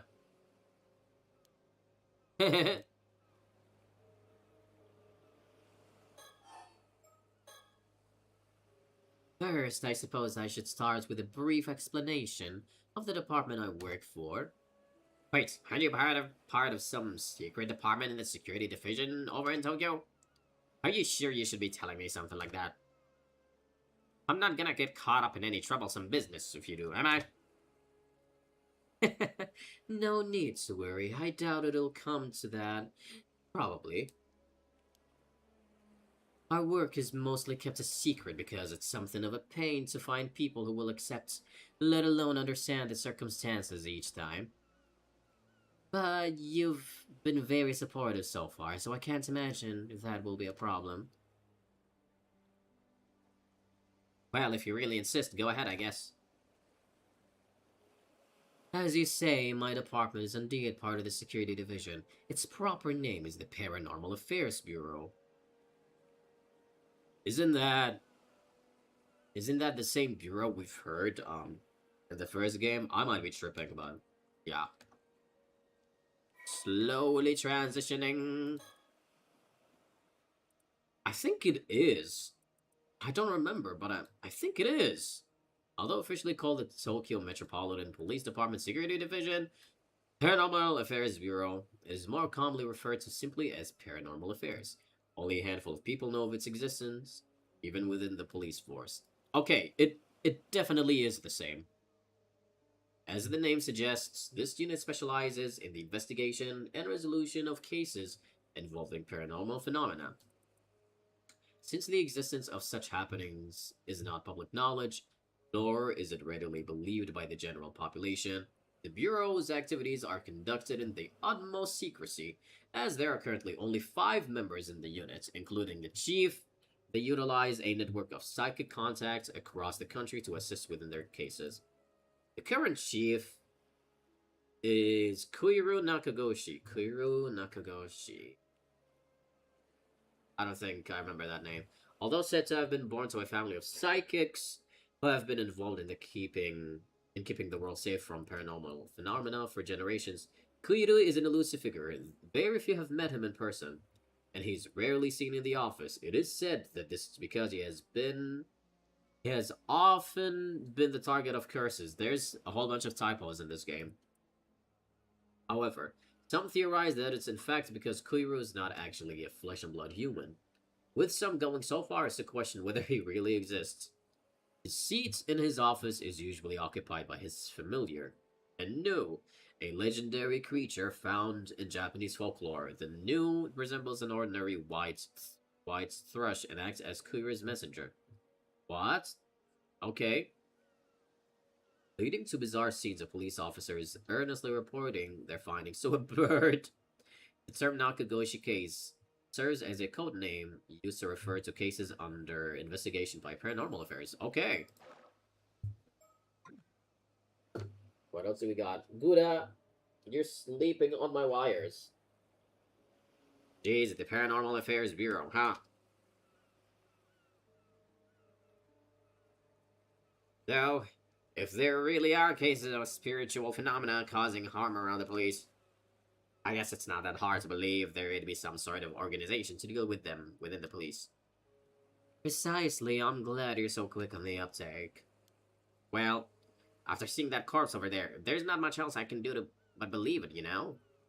Oh, does that mean you have spirit sense? Or some other sort of psychic powers? Well, she does have that weird vision, which we're probably gonna find more about later.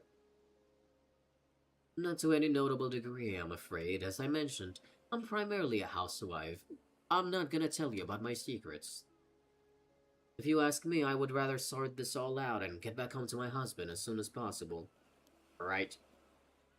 Soda here was my husband's protege when he used to work as a psychic, though. He helps me out on any work I'm assigned to. Responsible for handling any spiritual work that comes up, he is. Spiritual work, huh? Hearing you say that, like it's just another job, really makes me feel like we're talking about another industry entirely. But if you really are just a housewife, Mrs. Cheeky, why are you working for a special unit like that? Because she is a special diva. And you don't need to know about all of that. I know it's none of my business, but if your husband is a psychic, wouldn't all this be more in his line of work? No, she is the real badass. True, personally, I'd also rather our roles were reversed. But there are several reasons why that unfortunately can't be the case. I see. I don't really know your circumstances, but it sounds pretty tough. Either way, I should be good to put this down as a paranormal affairs case, right? That should be fine, yes. You can leave the rest of the investigation to us. We'll also handle the reports. Look at his face! More specifically, Soda will. Oh my god! He does not want to do anything. Really? Thanks, that's a great help. Not again. So what did we get? Oh, more information about her. A woman who balances her work as a housewife with her position as a full-time employee of the Paranormal Affairs Bureau, a secret department within the Tokyo Metropolitan Police. Although the very image of a refined lady in appearance, she has a surprisingly free-spirited personality and tends to find anything she has no interest in too bothersome to take seriously. Things that do catch her attention, on the other hand, often command all of it, and she will actively involve herself in looking into them. She utterly adores her husband, swooning in admiration whenever the topic turns to him, and she is also viewed with affection by her coworkers, who call her ma'am. I wonder if we're ever gonna meet her husband. Who knows? Who knows? Out of the 5 current full-time members of the Paranormal Affairs Bureau, Yumiko alone lacks any particular metaphysical abilities, despite possessing a meager degree of spirit sense. Even so, she was chosen to be part of the Bureau's elite unit for very particular reasons. Reasons known only to a handful of people close to her. Okay. Oh, there was once one other member of the Bureau who had no paranormal powers to speak of. Veteran Police Detective Tetsuo Tsutsumi. I know that man. I know that name. Let's go. And the two occasionally worked on investigations together. Oh my gosh. I mean, you know what? Of course they would know each other. Why wouldn't they? When dispatched on assignments now, she always pairs up with freelance psychic detective Soto Kiryu, leaving all paranormal-related procedures, and often her much-despised paperwork to him. Yumiko's husband is also a psychic by the name of Itensai Shiki. Oh! Wait. And Soto is his cherished protege. Itensai Shiki. Where did I hear that before? Was it in Kiryu's profile? Oh yeah. Okay. Okay. Yeah, it was over here. It was. More psychics. Spirit sense. The various abnormal occurrences are attributed to the spirits of the dead are collectively referred to as spiritual phenomena. These can range from small peculiarities, such as being able to see things that shouldn't be there, hearing strange sounds, or feeling sudden unnatural chill, to larger scale phenomena powerful enough to defy the laws of physics, potentially even triggering natural disasters. Harmful spiritual phenomena that cause unwanted effects by interfering with nature or tampering with the human body or mind are called curses. Curses can themselves be divided into two categories: those that occur naturally, often arising from negative emotions, such as deep resentment from the dead, and those that are intentionally created by someone with spiritual abilities using an existing spirit or grudge. However, creating a curse is quite difficult, and there's the risk of the curse rebounding and causing harm to the creator instead. The more powerful the curse, the more stringent the conditions that are required to use it. The ability to sense the energy of spirits and spiritual phenomena is known as spirit sense. The strength of this ability varies from person to person, and while it can be increased to a certain extent through training, it ultimately comes down to the individual's innate talents. Oh my god, this one is so long. What the hell? According to those who have it, spirit sense is similar to a sense of smell. The lingering spiritual energy in an area can be detected by what feels like specialized sense organs, conveying information such as the relative strength of the phenomenon and whether it is benevolent or malevolent in nature. Those with a particularly potent spirit sense are also able to glean specific details from the energy and even track it down to identify its origin. However, as spiritual energy is unaffected by air movement, it's not possible to use wind to drive it away. The ability to see spiritual phenomena is considered a psychic ability. Spiritual phenomena occur regardless of one's ability to perceive them, so many people that lack spirit sense are affected by such phenomena without any awareness of the cause. As spirit sense is impossible to quantify, comparing its strength between individuals is difficult, however, as a tolerance to forcible exposure to spiritual phenomena is comparable to a tolerance to alcohol. There are those who use this comparison when explaining to others. So I'm assuming that what's her name? Yumeko has a psychic ability. Or more of a spirit sense. Special ability to interact with or influence spirits. It covers a wide range of abilities, from simply being able to see spirits, to control, exercise them. I'm gonna go through this like kinda quick. Ability to deduce, blah blah blah, capturing them. Who possess such abilities are known as psychics. Yeah. Alright. Cool.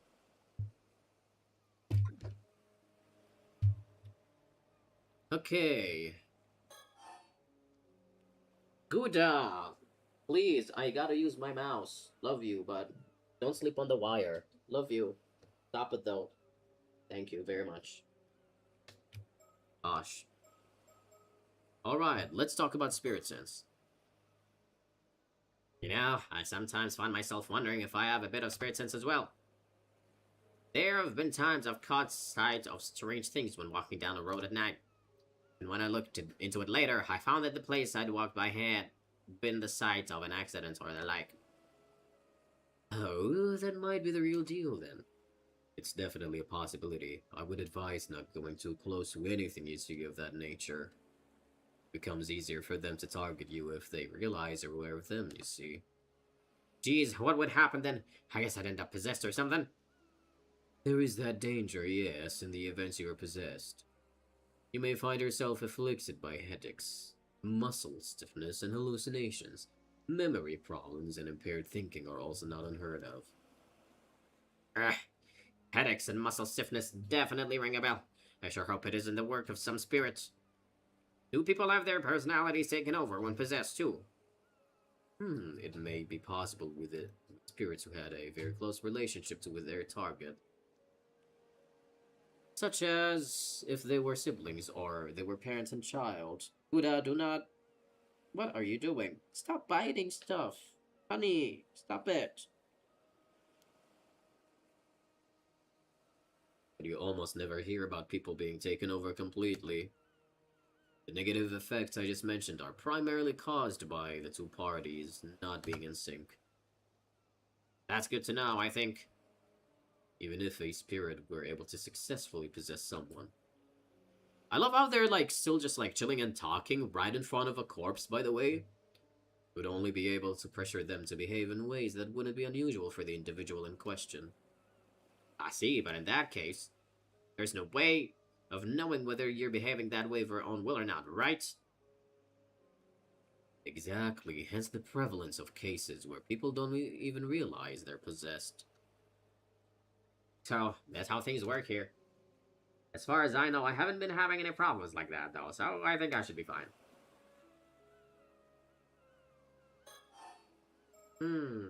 Alright, hang on. I'm actually gonna save this right now. I was waiting... I was waiting to see if I would just, like, finish this section so that it would take me back to the story chart. But I do think I'm gonna stop it right now because I am getting, like, really, really sleepy. My commentary is, like, lacking right now because I'm getting so sleepy.